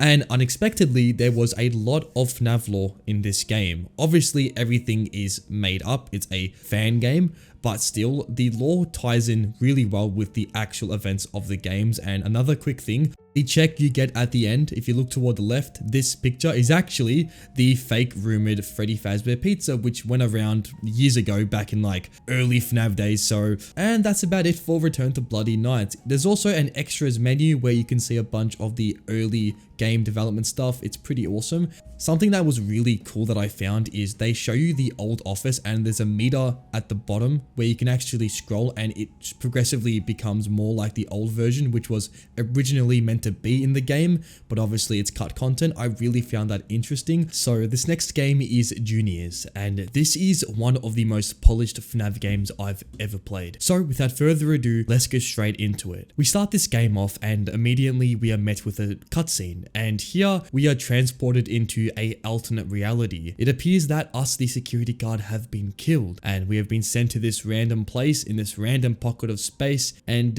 we see some cool stuff like this floating brain. Just looks something out of the back rooms, just some very creepy stuff. Someone is living here, and the person's name is Bear. This is a lost spirit who has been basically sent to this place by some random spirit who haunts the Juniors attraction, and our job is to, well, capture this ghost or this spirit. So Bear sends us into the night shift, and I don't know how the laws of physics work in this dimension, but we essentially can go into and back from the real world, which is pretty awesome. Nonetheless, the animatronics here are very creepy. You are basically playing Among Us in that you have to find the animatronic who is responsible for being the ghost, or which animatronic is possessed. We have a camera feed which, well, allows us to monitor the animatronics and to see if they move or make any suspicious activities. Some suspicious things can be like flickering lights, handprints on the camera itself, or any movements that are like sudden or suspicious. And here is where we need to kind of find and track that animatronic. We can also have the animatronics repaired, because each night the animatronics have a set amount of repair status. If this reaches 0, then you get jump scared. So you have to keep all the animatronics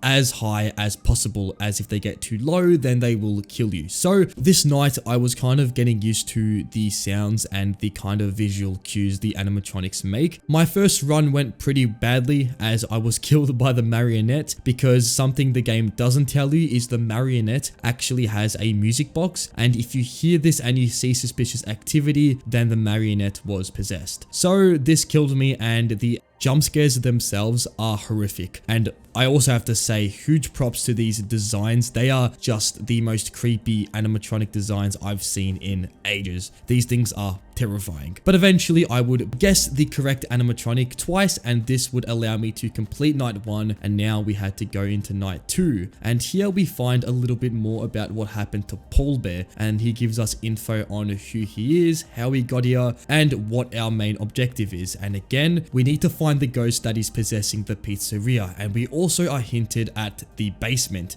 which is where the ghost resides. The next night is the exact same thing, however now we have another entity to find, so it is a little bit harder, and this is where I used the repairs for the first time. And they're very quick sections where you are put in a back room and you have to grab the mechanical part, pop it into the bin, and pop the spare part and chuck it into the animatronic. Pretty simple. This would allow me to essentially get me further into the night and also be able to grab more info on the animatronics. I would also see some fingerprints, and this would kind of cue me in to who is responsible, and this would allow me to find the animatronic responsible responsible for making all the paranormal activity. I also found that Balloon Boy is the only animatronic that isn't in the cameras. To find Balloon Boy, you have to go to the stability and you have to check for his percentage, and if it's glitching out, then it's Balloon Boy. I made my way to the final animatronic, but however, I had Chica and Foxy running out of percentage, which means I was very close to dying. So I would wait until the animatronic was in the pizzeria, and by this point it was just a guessing game. And I chose to guess Freddy as he had the highest percentage in my game, and what do you know, Freddy was possessed. So I barely made it out of night 2, so that was pretty interesting. This would conclude the night, and well, we would grab a VHS tape, and this was pretty alarming because I didn't know that these were even in the game, so getting one was kind of off-putting, but I chose to watch it out of my own reluctancy, and this would give me a bunch of lore details on what was going on. The video itself is a sketch of Freddy, well, a Play-Doh version of Freddy, and he seems to be holding a leg and bringing it to someone. The next night would give us some information on what was actually going on, and it seems that Freddy was actually collecting parts for this thing called the Mangle, who is pretty much the main antagonist of this game. So our task here was to go back to juniors and to really find out what was happening with the Mangle. This night we would have to find 4 animatronics that were possessed, and it was a little bit harder, but the night itself was pretty manageable. I would die a few times due to, well, me being pretty bad at the game, but eventually I would find out more cues are actually in the game without it telling you. Like for example, if the camera gets shut off, this could mean that there's an animatronic that is possessed in that camera feed, and finding out new ways to find if animatronics were possessed helped me a lot. On my third go, I would beat night 3, and this would give us a new VHS tape. And here we see Bonnie and Freddy just in this little room talking to each other about something. During the night, Bonnie grabs another part and brings it toward the basement, again fueling into that mystery. This night, I couldn't find Paul Bear, so I had a little search for Paul Bear to see where he was, so this had me go outside the boundaries of the Barrens, which is what this location is called. I ran around and suddenly I kind of lost track where I was going, and I was kind of lost down here. Suddenly some noise started to sound and I was very alarmed. And by looking behind me, I would see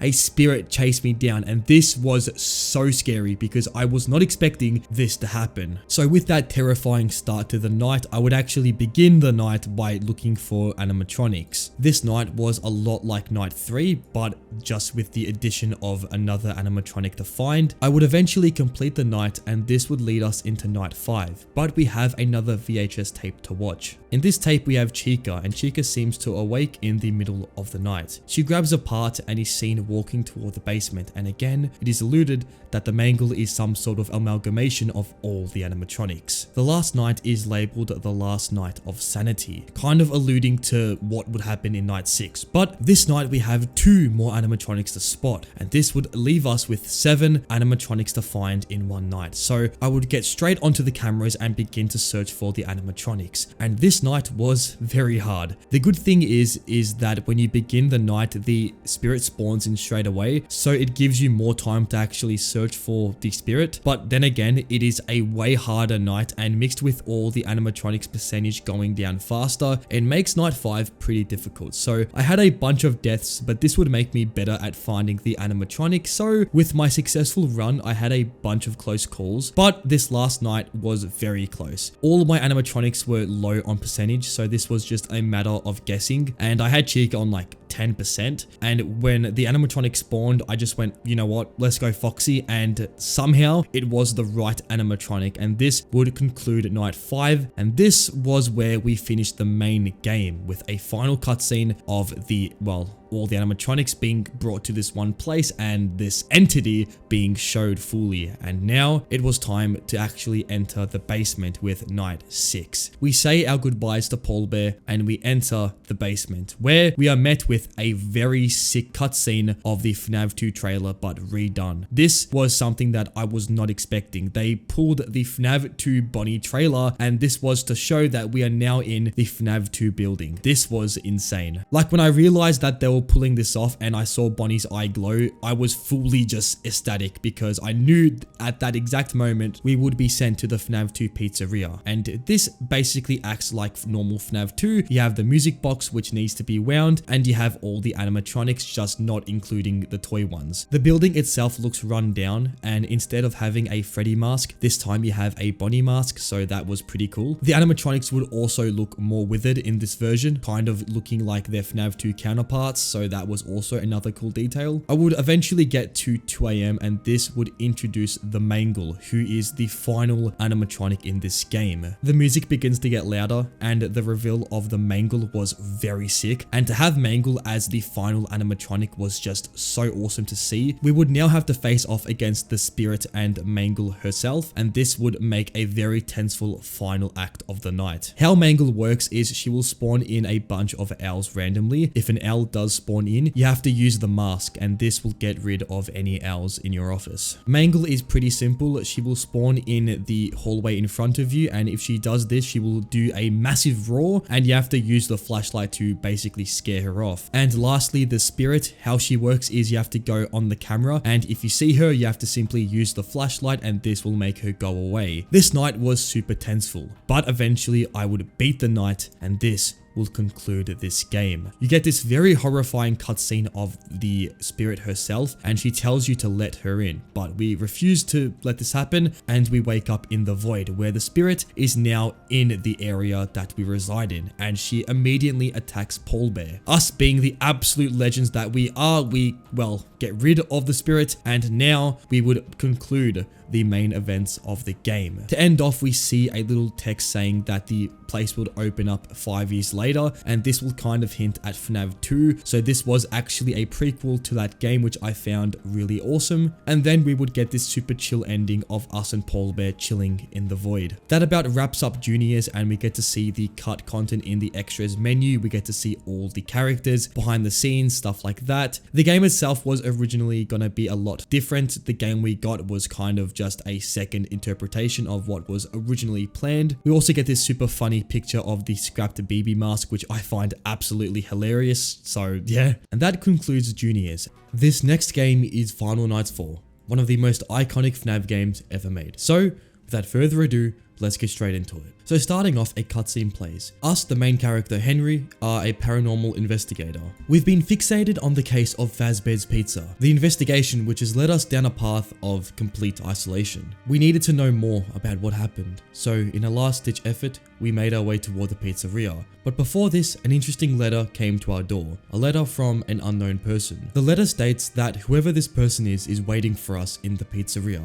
So that night, we pack our bags and make our way toward the pizzeria. We get to the pizzeria and the game starts. This game has 2 sections. The first sections are the post-night sections. What you're seeing here is a post-night section. How this works is pretty much we need to complete a task. Our first task is to investigate the pizzeria. So by going to our trunk and grabbing our items, we go ahead and make our way inside the pizzeria. The place seems abandoned. And not only this, it seems that something has been left here. So we investigate. We find a lock, and we also find a hatchet. On the office chair, we find a date 1973. By inputting this code onto the key lock, the door opens. And by using the axe we found before, we can hack down the wood planks and make our way inside this little room. We find the button, and by pressing this button, it seems that the gas that was leaking before has stopped. This allows us to progress further into the building, and we find ourselves inside our first minigame. We need to play a game with the Puppet Master.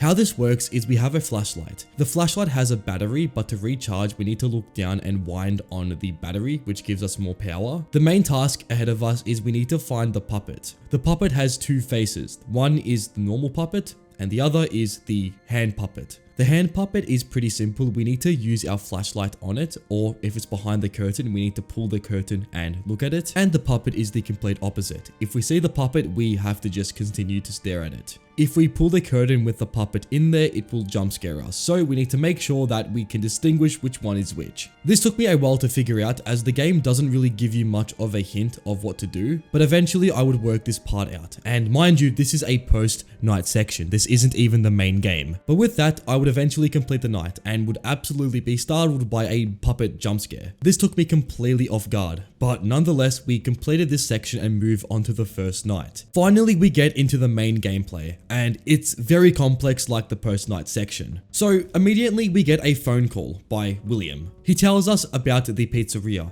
and also about how the animatronics work. He warns us though that this place isn't really the best place to be at, but nonetheless he knows that we want to find out whatever's been happening here. So he gives us a little hint on how these animatronics work. Firstly, we have Fredbear. Fredbear begins in the main stage with Spring Bonnie. At this point, Fredbear will remain here until he begins to move. At this point, you need to use the alarm, which we can find on the left side of our screen, and by pressing this button, Fredbear will be attracted to different locations around the pizzeria. You have to make sure first of all that the location is near to Fredbear. If the location is too far to where Fredbear is, he won't actually move. We need to get Fredbear toward the party room 1. Pretty simple on the surface, we need to just continue to just lure him toward it. And once Fredbear gets here, we need to use the alarm next to our office. So let's move on to Spring Bonnie, who's a lot more simple than Fredbear. Spring Bonnie will begin in the main stage like Fredbear. However, all he will do is make his way naturally toward your office. And if he gets toward your office, you will actually see him walk up to you, and in a terrifying way, you need to stop whatever you're doing and stare at it. If you move at all during this section, you will die. So make sure you don't move, and it's pretty terrifying. With the mechanics out of the way, let's get into the night itself. This night was hard. I didn't know what I was doing because no matter what I did, Fredbear would jump scare me. He would turn off the power and jump scare me. I was even waiting for Fredbear to get to party room 1, but no matter what, Fredbear just kept turning off the power. So what was I doing wrong? Well, in actual reality, Fredbear works a lot more different than what we thought. Fredbear, if you get him toward too many rooms, he just doesn't listen to you. The key to Fredbear is you have to get him toward the party room 1, but you need to make sure you're not going to too many rooms. So if I just keep spamming the alarm to like 4 different rooms, he will just turn off the power. However, if I use only 2 of the locations on the map, then he will be more likely to go toward my office. So by going on YouTube and searching up how to beat the night 1 of Final Nights 4,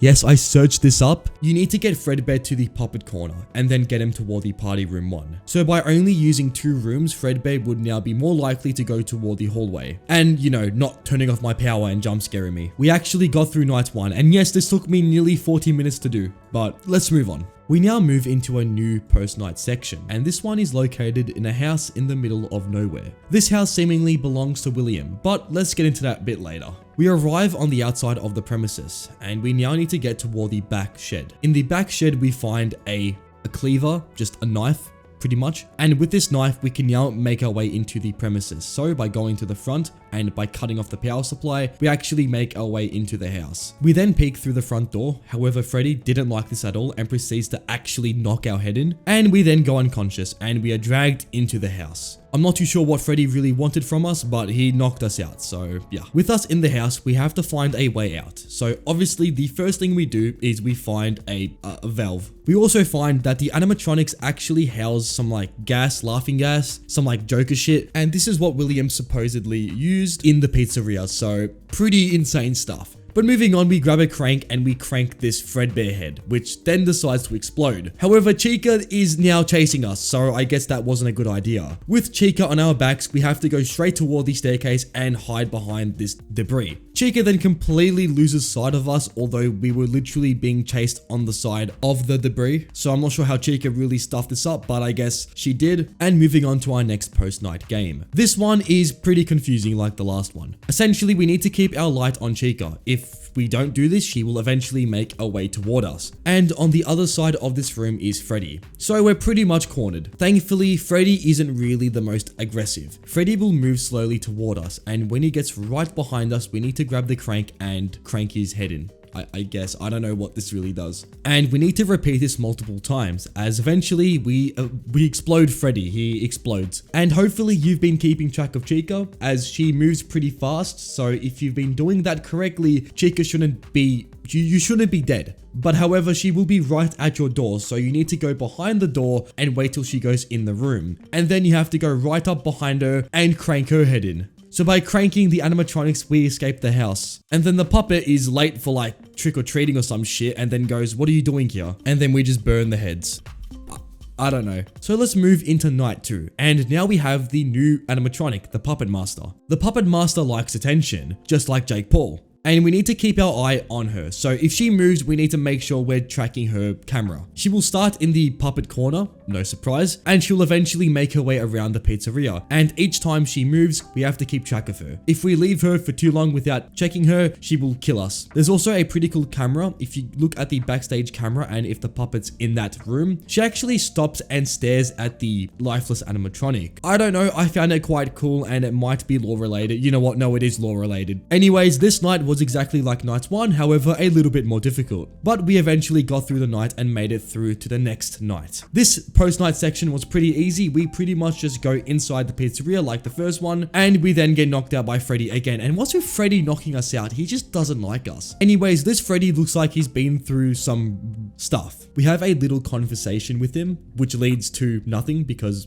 eventually he just disappears and we move into the next night. This night we have a new animatronic, this being Proto Spring Bonnie. Proto Spring Bonnie is actually quite simple. If we see Proto Spring Bonnie, we need to see if he stops. If he doesn't move and stays still for a reasonable amount of time, we need to use the anti-air thing. I'm just going to call it fart juice. So by using the fart juice, Spring or anti-Spring Bonnie, I don't know what the f his name is, he moves and eventually he makes his way toward our office. However, if we've done everything correctly, he should just go inside the vents. If you haven't been giving Proto Spring Bonnie his fart juice, then he might kill you. But if you do this correctly, he should go inside the vent and continue to repeat this cycle. And the rest is pretty much the same. So I got through the night pretty fast actually. So far, night 1 was the most difficult. So let's just move on. We then move into a hospital and here we need to find a way inside it. So by sneaking inside the sewers and by going and finding a really cool puzzle that definitely didn't take me some time to complete, we were able to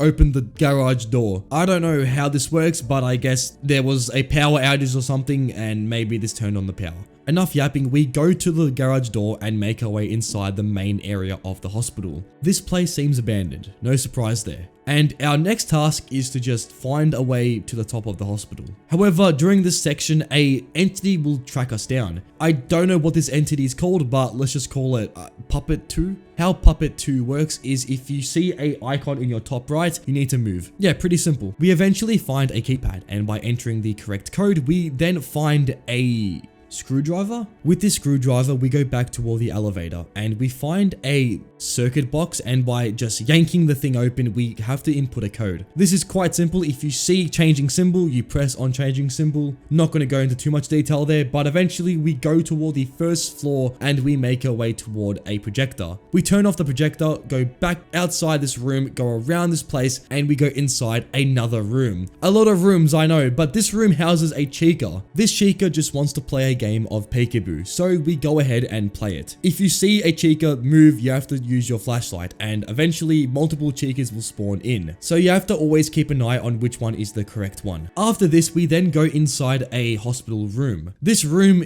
is another post-night section. How this one works is we have to keep flashing these animatronics. The following animatronics are Mangle, Balloon Boy, the Freddy plushies, and something else. I don't know what this is. With Mangle, just don't let her move too much, and with Balloon Boy, you have to wait until his hands start to open up. If his hands are closed and you use your flashlight, he will jump scare you. And the last animatronic or thing is Reaper Puppet. Reaper Puppet is actually pretty simple. If you see him spawn in, and this is pretty simple, as in your top right, you will see the Reaper Puppet icon. If you see that, just turn the light off by using this light switch. This is pretty simple, just survive like 3 to 4 minutes, and eventually you should complete the night. Alright, so moving into night 4, we have a new animatronic to say hello to, this being Proto Freddy. How Proto Freddy works is he's kind of similar to Proto Spring Bonnie. We will first see him in the backstage, and he will eventually make his way toward the vents. And yes, the vents are finally being used in this game. They kind of just existed, but now we actually have to pay attention to them. Eventually, Proto Freddy will go to the vent on top of us, and yes, there actually is a vent up here. I didn't even know this, but anyways, when Proto Freddy gets here, you will see him in his full glory. At this point, he will go closer and closer towards you, eventually being right up against the vent. If we see Freddy in this position, we need to close the vent door. At this point, Freddy gets kind of mad that that you did this to him. So he will get out of the vent and go toward the hallway to your right. If you see Freddy in the hallway or if you hear him, you need to stop what you're doing and stare at him. You can't go on cameras at this point, so all you can do is just stare at Freddy. With Freddy's mechanics out of the way, the night itself was a little hard to adjust to. With all the new animatronics to say hello to, it actually made characters like normal Freddy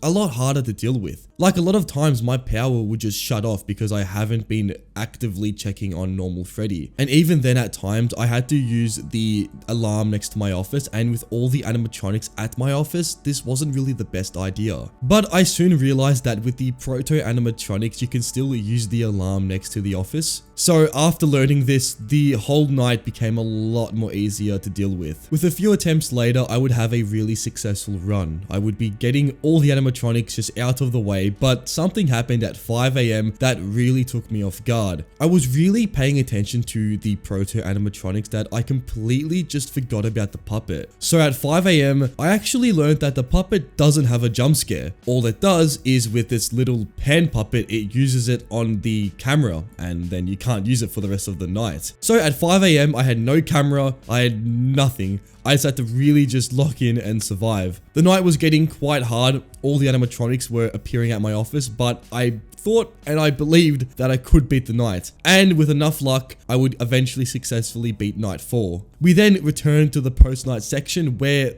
this Freddy is still talking to us. I just started yapping to it, you know, saying some random stuff, and then as soon as you knew it, night 5 began. And this night completely turns everything on its head. We have a new animatronic to say hello to, but before the night even starts, we get a talk from William. It pretty much says that if we survive the night, then we're pretty lucky, so not going off to a great start. The game really kicks into overdrive, and we have a new animatronic, which I don't really know what this thing is called, but we're gonna call it Glitchman. With Glitchman, if we look on our camera system, eventually some red alarm like icons will appear. In any room in which we see this alarm, we need to use our actual alarm. And if we do this correctly, Glitchman should go away. He spawns in a lot. Like this night was very active. You would get an animatronic spawn each like 20 seconds. And another ability of Glitchman is he can appear right in your office toward your right. And if you see this, you just need to use the alarm in the hallway. This night was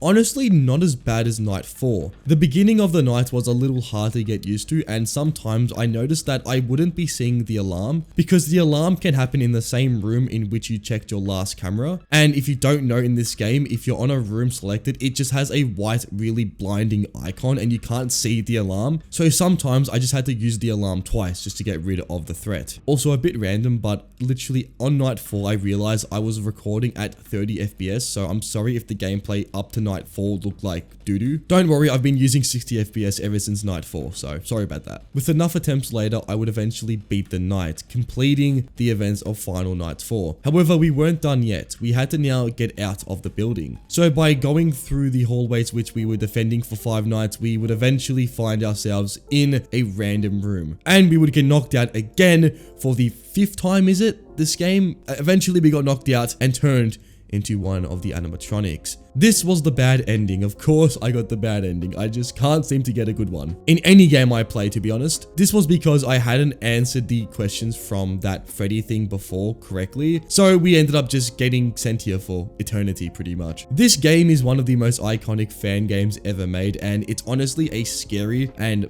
amazing experience at the same time. If you haven't played this game, I'd highly recommend doing so. It is so fun. There is some questionable things like the Minecraft crafting system, but honestly, I had a blast playing it. This next game is called FNAF Shadows Awaken. The game itself is a PT-like FNAF horror experience that really utilizes and embraces the horror aspects of FNAF. And that's the reason why it's one of the scariest FNAF games ever made. So let's get into it. We, Michael Afton, have been pretty much out of the FNAF establishment for some time. However, an unknown entity refers to us as Michael and states how we have this ability to look into the light. An ability that allows us to see some unknown force or some unknown entity in this world. In a house that seems familiar to us, we open the door in front of us and begin to explore this really nice looking house. something feels off with how it all feels, and this becomes very clear when we hear a radio which doesn't seem to be turned off. It states the missing children incident, a horrific incident that plagued the Fazbear Pizzeria all those years ago. The radio acts as kind of a reminder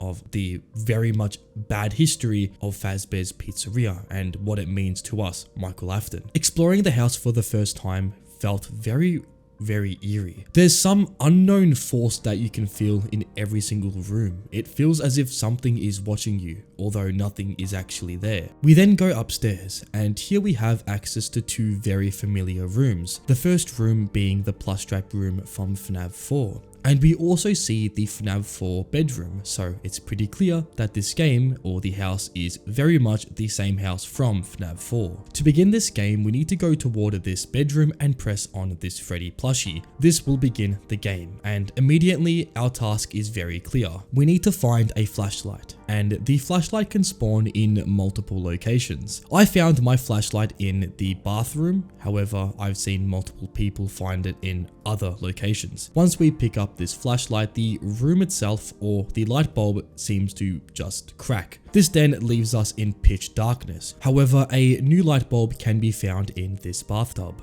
With the light bulb equipped, we can now go ahead and replace the light bulb which cracked, and this is a mechanic that will become a lot more helpful in the near future. After this, we need to make our way toward the entrance of the house. On the door, we see a poster that says focus and a very disturbing picture of two eyes. With that, once we pick it up, we then get a new ability, the ability to focus. What this ability allows us to do is to see the other world. In this other world, we can hear and see otherworldly entities which will stalk us throughout the events of the game. Our first task is to follow the music, and this music seems to be coming from different rooms across the house. To find where the music is, we need to tap into the other world by using the focus ability. Using this, we can then hear music start to become louder and louder, which hints that we are getting closer and closer to where the music is coming from. If we find where the music is, then we will hear laughter, indicating that we have found where the music is coming from. We need to do this multiple times, and eventually our objective task will become different. We are going to need to make our way toward the door which we entered this house from, so the back door from the kitchen, and on this door a different poster can be found. The poster says that you are not safe in the dark, which hints or alludes to something that could be a threat to the player. With that, we get a new mechanic, and this mechanic is called anxiety. How anxiety works is that if we are in the darkness for prolonged periods of time, the heart icon in the bottom left of our screen will begin to beat, and it will eventually get faster and faster the longer we remain in the dark. The more it beats and the more red it gets indicates that we are becoming more and more insane, so we need to find light immediately. After grabbing this poster, we make our way back toward the main entrance door. However, on our way, we stumble into a very unknown and terrifying entity. It seems to be a very gigantic version of Freddy, but with a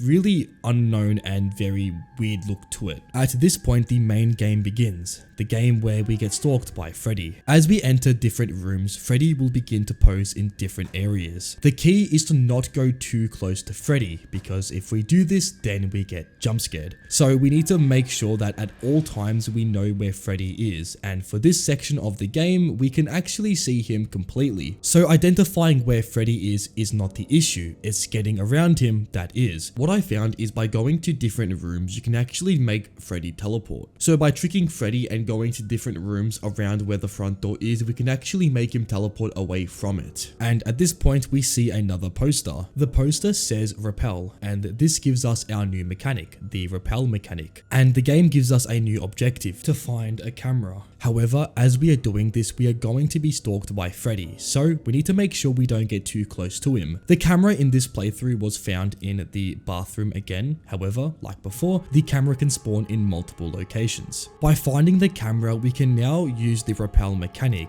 and this is simply to use the camera's flash. If we take a picture with Freddy in it, he will go away and move to a new location. So by doing this multiple times, our objective changes. Going through different rooms and trying to look for Freddy was just a very terrifying experience. And with the overall design of Freddy, or well, it's known as the centipede in this game. The feeling was honestly just terrifying. I absolutely love, but also at the same time hate how good this design looks. We then make our way back toward the main entrance door, and we see a poster that says pierce through the dark. So how to use this mechanic is we're going to need to focus. When we are in this focus state, we're going to need to use our camera. Doing this will give us a hint on where the ghost voice is, and we need to follow the ghost voice until we find where it originates from. And if we do this correctly, we should hear a laugh indicating that we have found the correct location. So off the bat, this wasn't too hard. Finding where Freddy was pretty simple, as he was in a actual visible form, and going through the house honestly wasn't that bad. This all changes when we get toward the first voice location, and after this, Freddy then decides to become invisible, and the whole game from this point changes. So with Freddy being invisible, you might ask, how are we going to beat this mode? Well, like the ghost voice, we can also see Freddy in the focus state. However, the only way to get rid of Freddy is to move to a different area, as Freddy will not move in his invisible state. So if Freddy is right outside where the ghost voice is, well,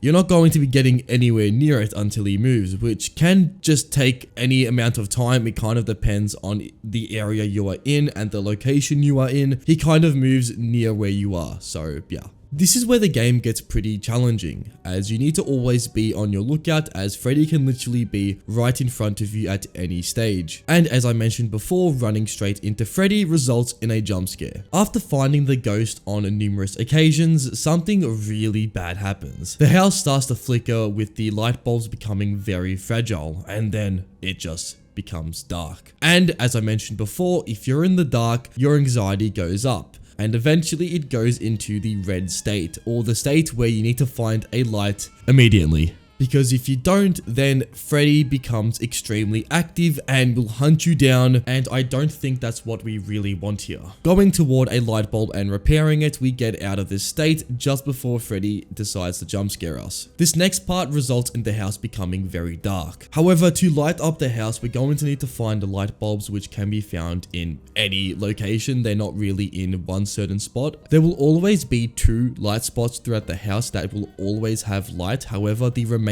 of the house will stay in pitch darkness. And Freddy is also invisible, making this section of the game absolute nightmare fuel. This next part was pretty challenging and took me quite a while to beat. Trying to find where Freddy is mixed with the really unsettling gameplay is honestly a just nightmare experience. And this next part took me upwards of 2 hours to beat. I was pretty much stuck in this section. First of all, I didn't know how many times I had to find the ghost. Finding the ghost didn't seem to actually progress the game, because the amount of times you need to do it is a lot. You have to do it like 5 to 6 times, and this is, you need to also find where Freddy is, and it all just is a very time consuming experience. But eventually I would find where the source of the ghost voice was for the final time. Michael. Brother. Michael! Our anxiety spikes, and we now have one last objective: to leave the house. If you thought going through the front door was the right thing to do, then you are wrong. We need to exit through the back door of the kitchen. However, at this stage, honestly, I had no idea what to expect, and I still don't really know what's meant to happen. I didn't know if Freddy was meant to stalk us or honestly anything at all, but I just made my way toward the kitchen and then toward the back door. Getting to the back door, the screen begins to static and then cuts, and this means we have completed the game. The unknown person speaking to us says that we can hear their whispers, and then the screen cuts to a window with something inside of it. This being Bonnie, and giving us a little hint at what's to come in the next chapter of Shadows Awaken. Overall, this game was an absolutely fantastic FNAF experience, and it really did give a unique approach to the, well, FNAF. And I have to say, I was absolutely terrified at the way this game presented just the gameplay and the way the centipede looked. This game is called Those Nights at Fredbear's New Destiny. Before starting this game, we get a really prominent warning that there's jump scares, flashing lights, loud noises, and you can already tell this game is going to be the scariest one just by the warning itself. So the first thing we see is a cutscene, and the camera zooms into the Fredbear's diner, and we get some dialogue on what's happening in the pizzeria. Essentially, some guy is, well, doing some stuff, and basically we need to investigate what's happening inside the animatronic. So we get into the establishment, we grab our flashlight, and our job now is to find the office. This place is massive. I remember first spawning in and being absolutely just stunned on how big the building is. Like, scale wise, this game is just huge. So yeah, we get to the office and we find a nice camera feed which gives us all the cameras around the building. This building has a whopping 23 cameras. Like, looking at the map, this building is humongous. Like, why do you need 23 different rooms in a Fredbear pizzeria? It makes no sense, but nonetheless, to conclude this shift, I would get familiar with the layout of the building, and by this point, it was time to leave and begin our night 1 shift. So we enter our first night, and Phone Guy gives us a little quick demo on what we need to look out for. He's not really too helpful. In fact, he's the complete opposite. He pretty much just tells us good luck, and that's about it. I found some sticky notes around the office, and these sticky notes pretty much outlined what I was doing, kind of what to look out for, you know, glowing eyes, not good, stuff like that. Everything was all nice until around 3 AM hit, and I noticed that my generator usage was becoming a lot higher as I was closing doors because I was panicking, and this led to my actual power running low. So I had to make a very quick dart toward the generator room. I got to the room and my power had already drained. I was being very cautious, and this actually led to my downfall because now I had to face whatever happened at the power outage sequence. So I ran frantically to a corner and yeah, I screamed a bit. So I reattempt night 1, and this time I actually went to the generator a lot earlier to refill it, and this worked. So I went back to my office, and as I was going back, someone was actually already in the office, and this was Spring Bonnie. So I started screaming and running the other way, and I was just hoping that this would be not the end of my night. So I looped Bonnie around the building and went back to my office and shut both doors, and this got rid of the animatronic threat. I then remained in the office for the rest of the night, checking both hallways ever so often, and this would get me the night completion. The next night, we are basically told that we have no jurisdiction and that us seeing the animatronics means nothing, and that's great because we pretty much have to continue our shift like nothing happened. So as I said before, Phone Guy, pretty useless, but nonetheless, new night, and now we have to say hello to Spring Freddy. This animatronic is essentially the same as Spring Bonnie, but now we have 2 animatronics to take care of, so it's a little bit harder. So for this night, what I actually did is I went to the generator room, I just refilled the generator, and I noticed that with these 2 animatronics, they only go toward the office. So me using my massive brain, I stayed in the generator room and camped there because I literally had nothing to worry about. So this worked, and I got the night completion pretty easily, and you can say this is cheating, but as the nights continue, this won't be usable, trust me. I would make my way toward the generator room as my power was getting pretty low. As I was making my way toward the room, Spring Bonnie saw me, and this initiated a chase where I was running around the pizzeria just headlessly, and this eventually led me to Spring Freddy, and I got pretty much crushed by the 2 animatronics, so good start to night 3. I also forgot to mention that there's a new animatronic in this night, which is Plushtrap. The way Plushtrap works is he will go from shelf to shelf until he reaches the generator room. By this point, he will completely deactivate the generator, and if you haven't already gotten rid of Plushtrap, he will essentially give you a game over, so don't do that. The way I dealt with Plushtrap is I literally grabbed him and I chucked him to a shelf across the pizzeria, so that was pretty nice. And each time Plushtrap did end up going back to the generator, I kept just going back and forth, putting him down on the shelf, and this ended up getting me the night completion, and we would get to night 4, where we now had to say hello to the man himself, Fredbear. How Fredbear works is he will eventually go off his stage, and by this point he will track you down. Like, he will literally go from one side of the pizzeria to your exact location, and you either have to hide or run. but running is not that wise because he's literally faster than you. So yeah, you're screwed. So how I went through this night is I would have a strategy where I would go to the generator room. I would then wait for Plushtrap inside the room, and at this point I would refill the generator, take Plushtrap back toward the shelf, and do this to around 4 AM. Then I would go back toward my office and stay here, and this was probably the worst part of the night because going to the office meant either Spring Bonnie or Spring Freddy would see me and it would instantly initiate a chase. So that was terrifying. I would then close both doors, and by this point it was time to check for Fredbear. And now it was time to make a last ditch run to the exit door, because in this game if you get to 6 AM you don't actually win, you have to exit the building, and the exit door is located on the other side of the building. So this means I have to run away from all the animatronics at the end of the night. So here are some compilations of me running from the animatronics at the last hour of the night. Enjoy.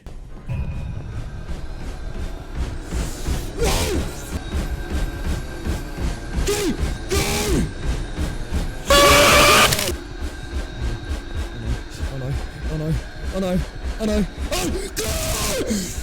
It was time for night 5, and this is where things got extremely hard. All the animatronics were extremely aggressive, and I had to adapt to this new level of aggression. So what I found out is that by having Plushtrap in the generator room, I could actually stall him. With Plushtrap, if you pick him up and take him to a shelf, every 3 times you do this, there's a chance that he will bite you. So by letting Plushtrap go from shelf to shelf in the generator room, I could prevent him from going into the generator and at the same time keep him at bay. And by doing this, all the other animatronics will pretty much not even be in the night. The only animatronic being Fredbear, but when Fredbear enters the room and checks for me, I hide in the generator until he leaves, and then I continue the method. This at first was a little bit hard, and I kind of had to change my whole playstyle, but eventually I would get later and later into the night. And I beat night 5, but I actually didn't record it. I somehow forgot to record night 5 being completed. So because of that, I will complete the 2020-2020 mode for you guys, which is the hardest mode in this game, and actually hasn't been tested to be completed. So I hope that kind of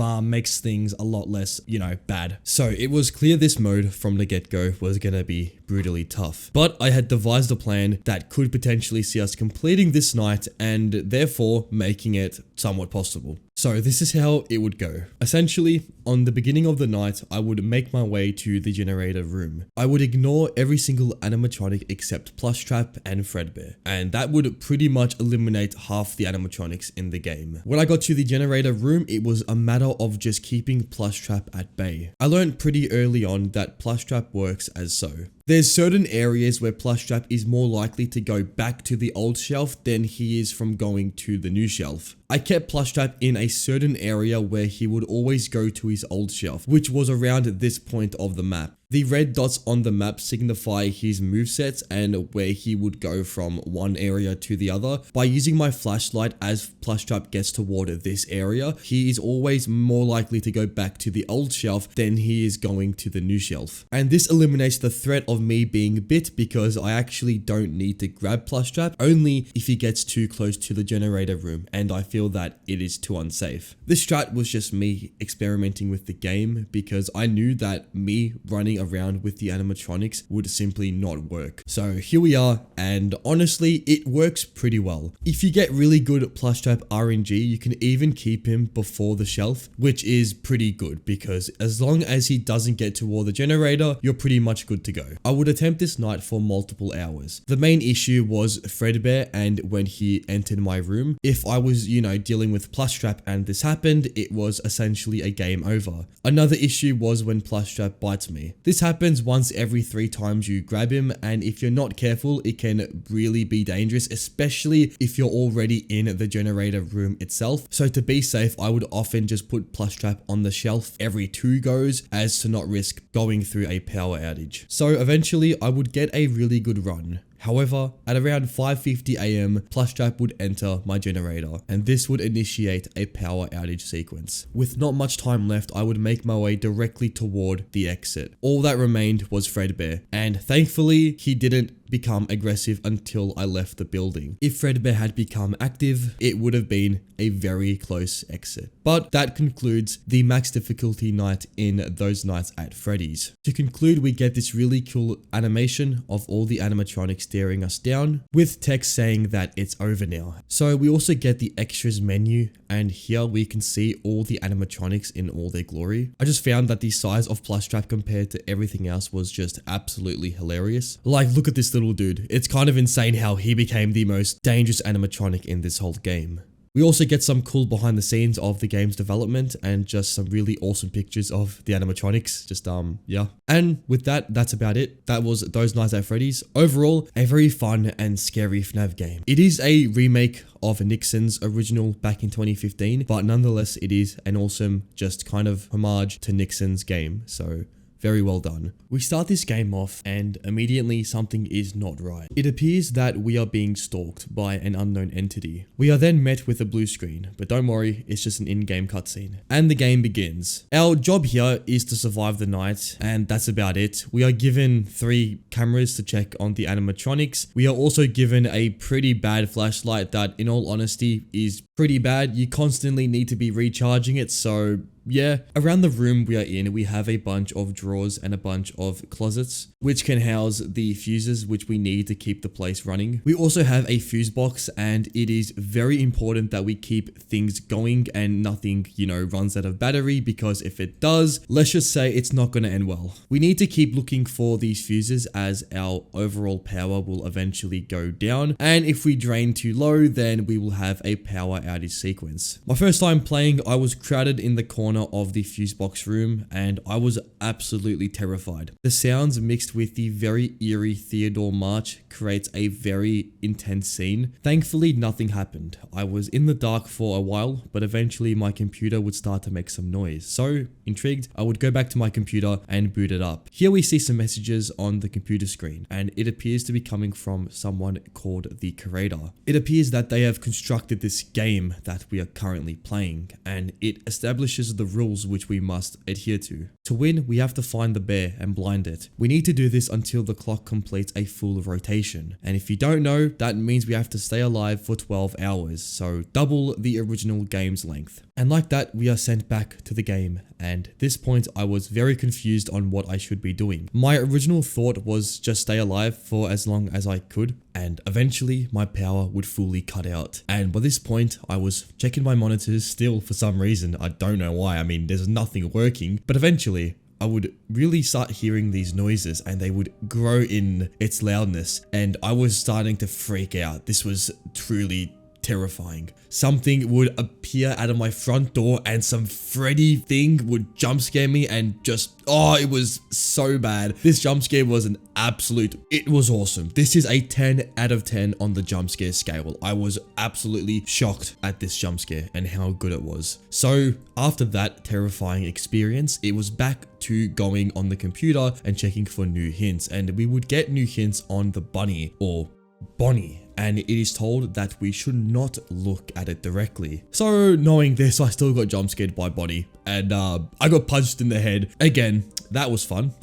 After getting clotheslined by Bonnie, I would again meet the same fate as before, getting jump scared by Freddy, but I was now determined to fully find how to beat this mode. And what I found is that I actually need to flash Freddy with my flashlight. I thought before this is how you die, but in actual reality, you need to do this to progress through the night. And I learned that we need to do this 12 times. So with that, I would begin to kind of find my way into the game, using my flashlight sparingly and making sure Freddy would get the flashlight treatment. As I got later and later into the night, I found that I was being stalked by something. I didn't know what. I thought at first it was Freddy doing this, but eventually I found that it was Chica. And yeah, I haven't mentioned Chica or Foxy yet, but Chica is a bit of a weird one. She kind of stalks you down and will eventually do something that will terrify me, but she was something that I didn't really know what to do. Now Foxy, on the other hand, he is more of a passive animatronic, and in saying that, he still will kill me, but not as quickly. Foxy appears on my camera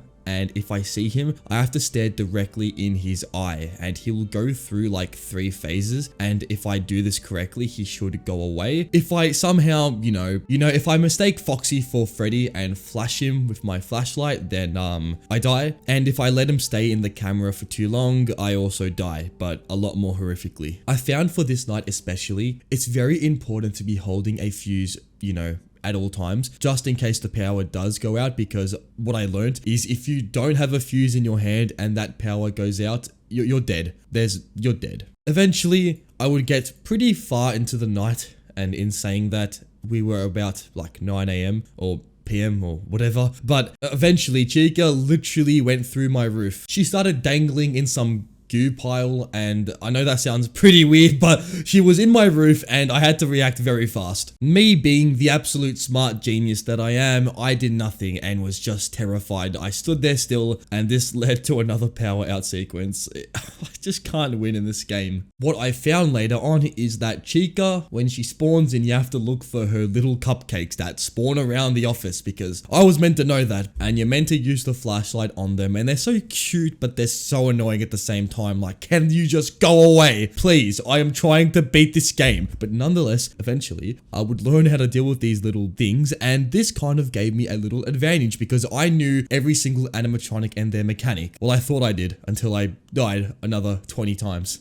And like all FNAF games, eventually, instead of being scared, I grew a hatred to some animatronics like I do. Bonnie, for example, I absolutely hate Bonnie in this game. Like, every time he punched the camera, I think I punched my monitor, so that was fun. And I kid you not, after 2 hours of playing the demo, eventually, I would get pretty far into the night, and I felt confident, and I knew that I'm doing well. My fuses are being maintained really well. Everything's got power. Happy days. And I was doing pretty good. There was a bunch of close calls where I literally just barely managed to put the fuse in before the power outage sequence. In fact, I think literally the power went out and I still somehow survived. When I mean close, right? Chica spawned in. I checked for her cupcakes. I told him to go away, and that was all going well. Foxy, I took care of him, and a lot of times I was pretty, nervous because I hadn't been this far in hours, so this was going well. And eventually, and for the last time, I would find Freddy and tell him to get out of my house, and at this point, I would complete the night. But that wasn't it. The door in front of me opened up very anonymously, and I walked out of my room, my safe space, and I started walking down the hallway, and as soon as you know it, I was just mesmerized by a cutscene that took me to a new dimension. And as that happened, the game would cut and we would get the to be continued. I hope you all enjoyed that game. Honestly, by far the scariest in the video. If you have made it this far, thank you. I don't often express how much I'm grateful for you guys, but seriously, these last few months have been absolutely amazing. And honestly, this channel is something I never thought would actually do how it's doing now. Honestly, yous are the best, and I'm so grateful that we have this community here and that we can all enjoy just playing FNAF, the thing we love. Also, thank you for all these talented developers who have made these games. This whole series wouldn't even be possible if it weren't for you guys. So honestly, huge respect for what you guys do. And honestly, you are some of the most talented people I've ever seen. If you have enjoyed this video, smash a like. And if you never want to miss out on a future upload, then subscribe as well. But anyways, until next time, take it easy and goodbye.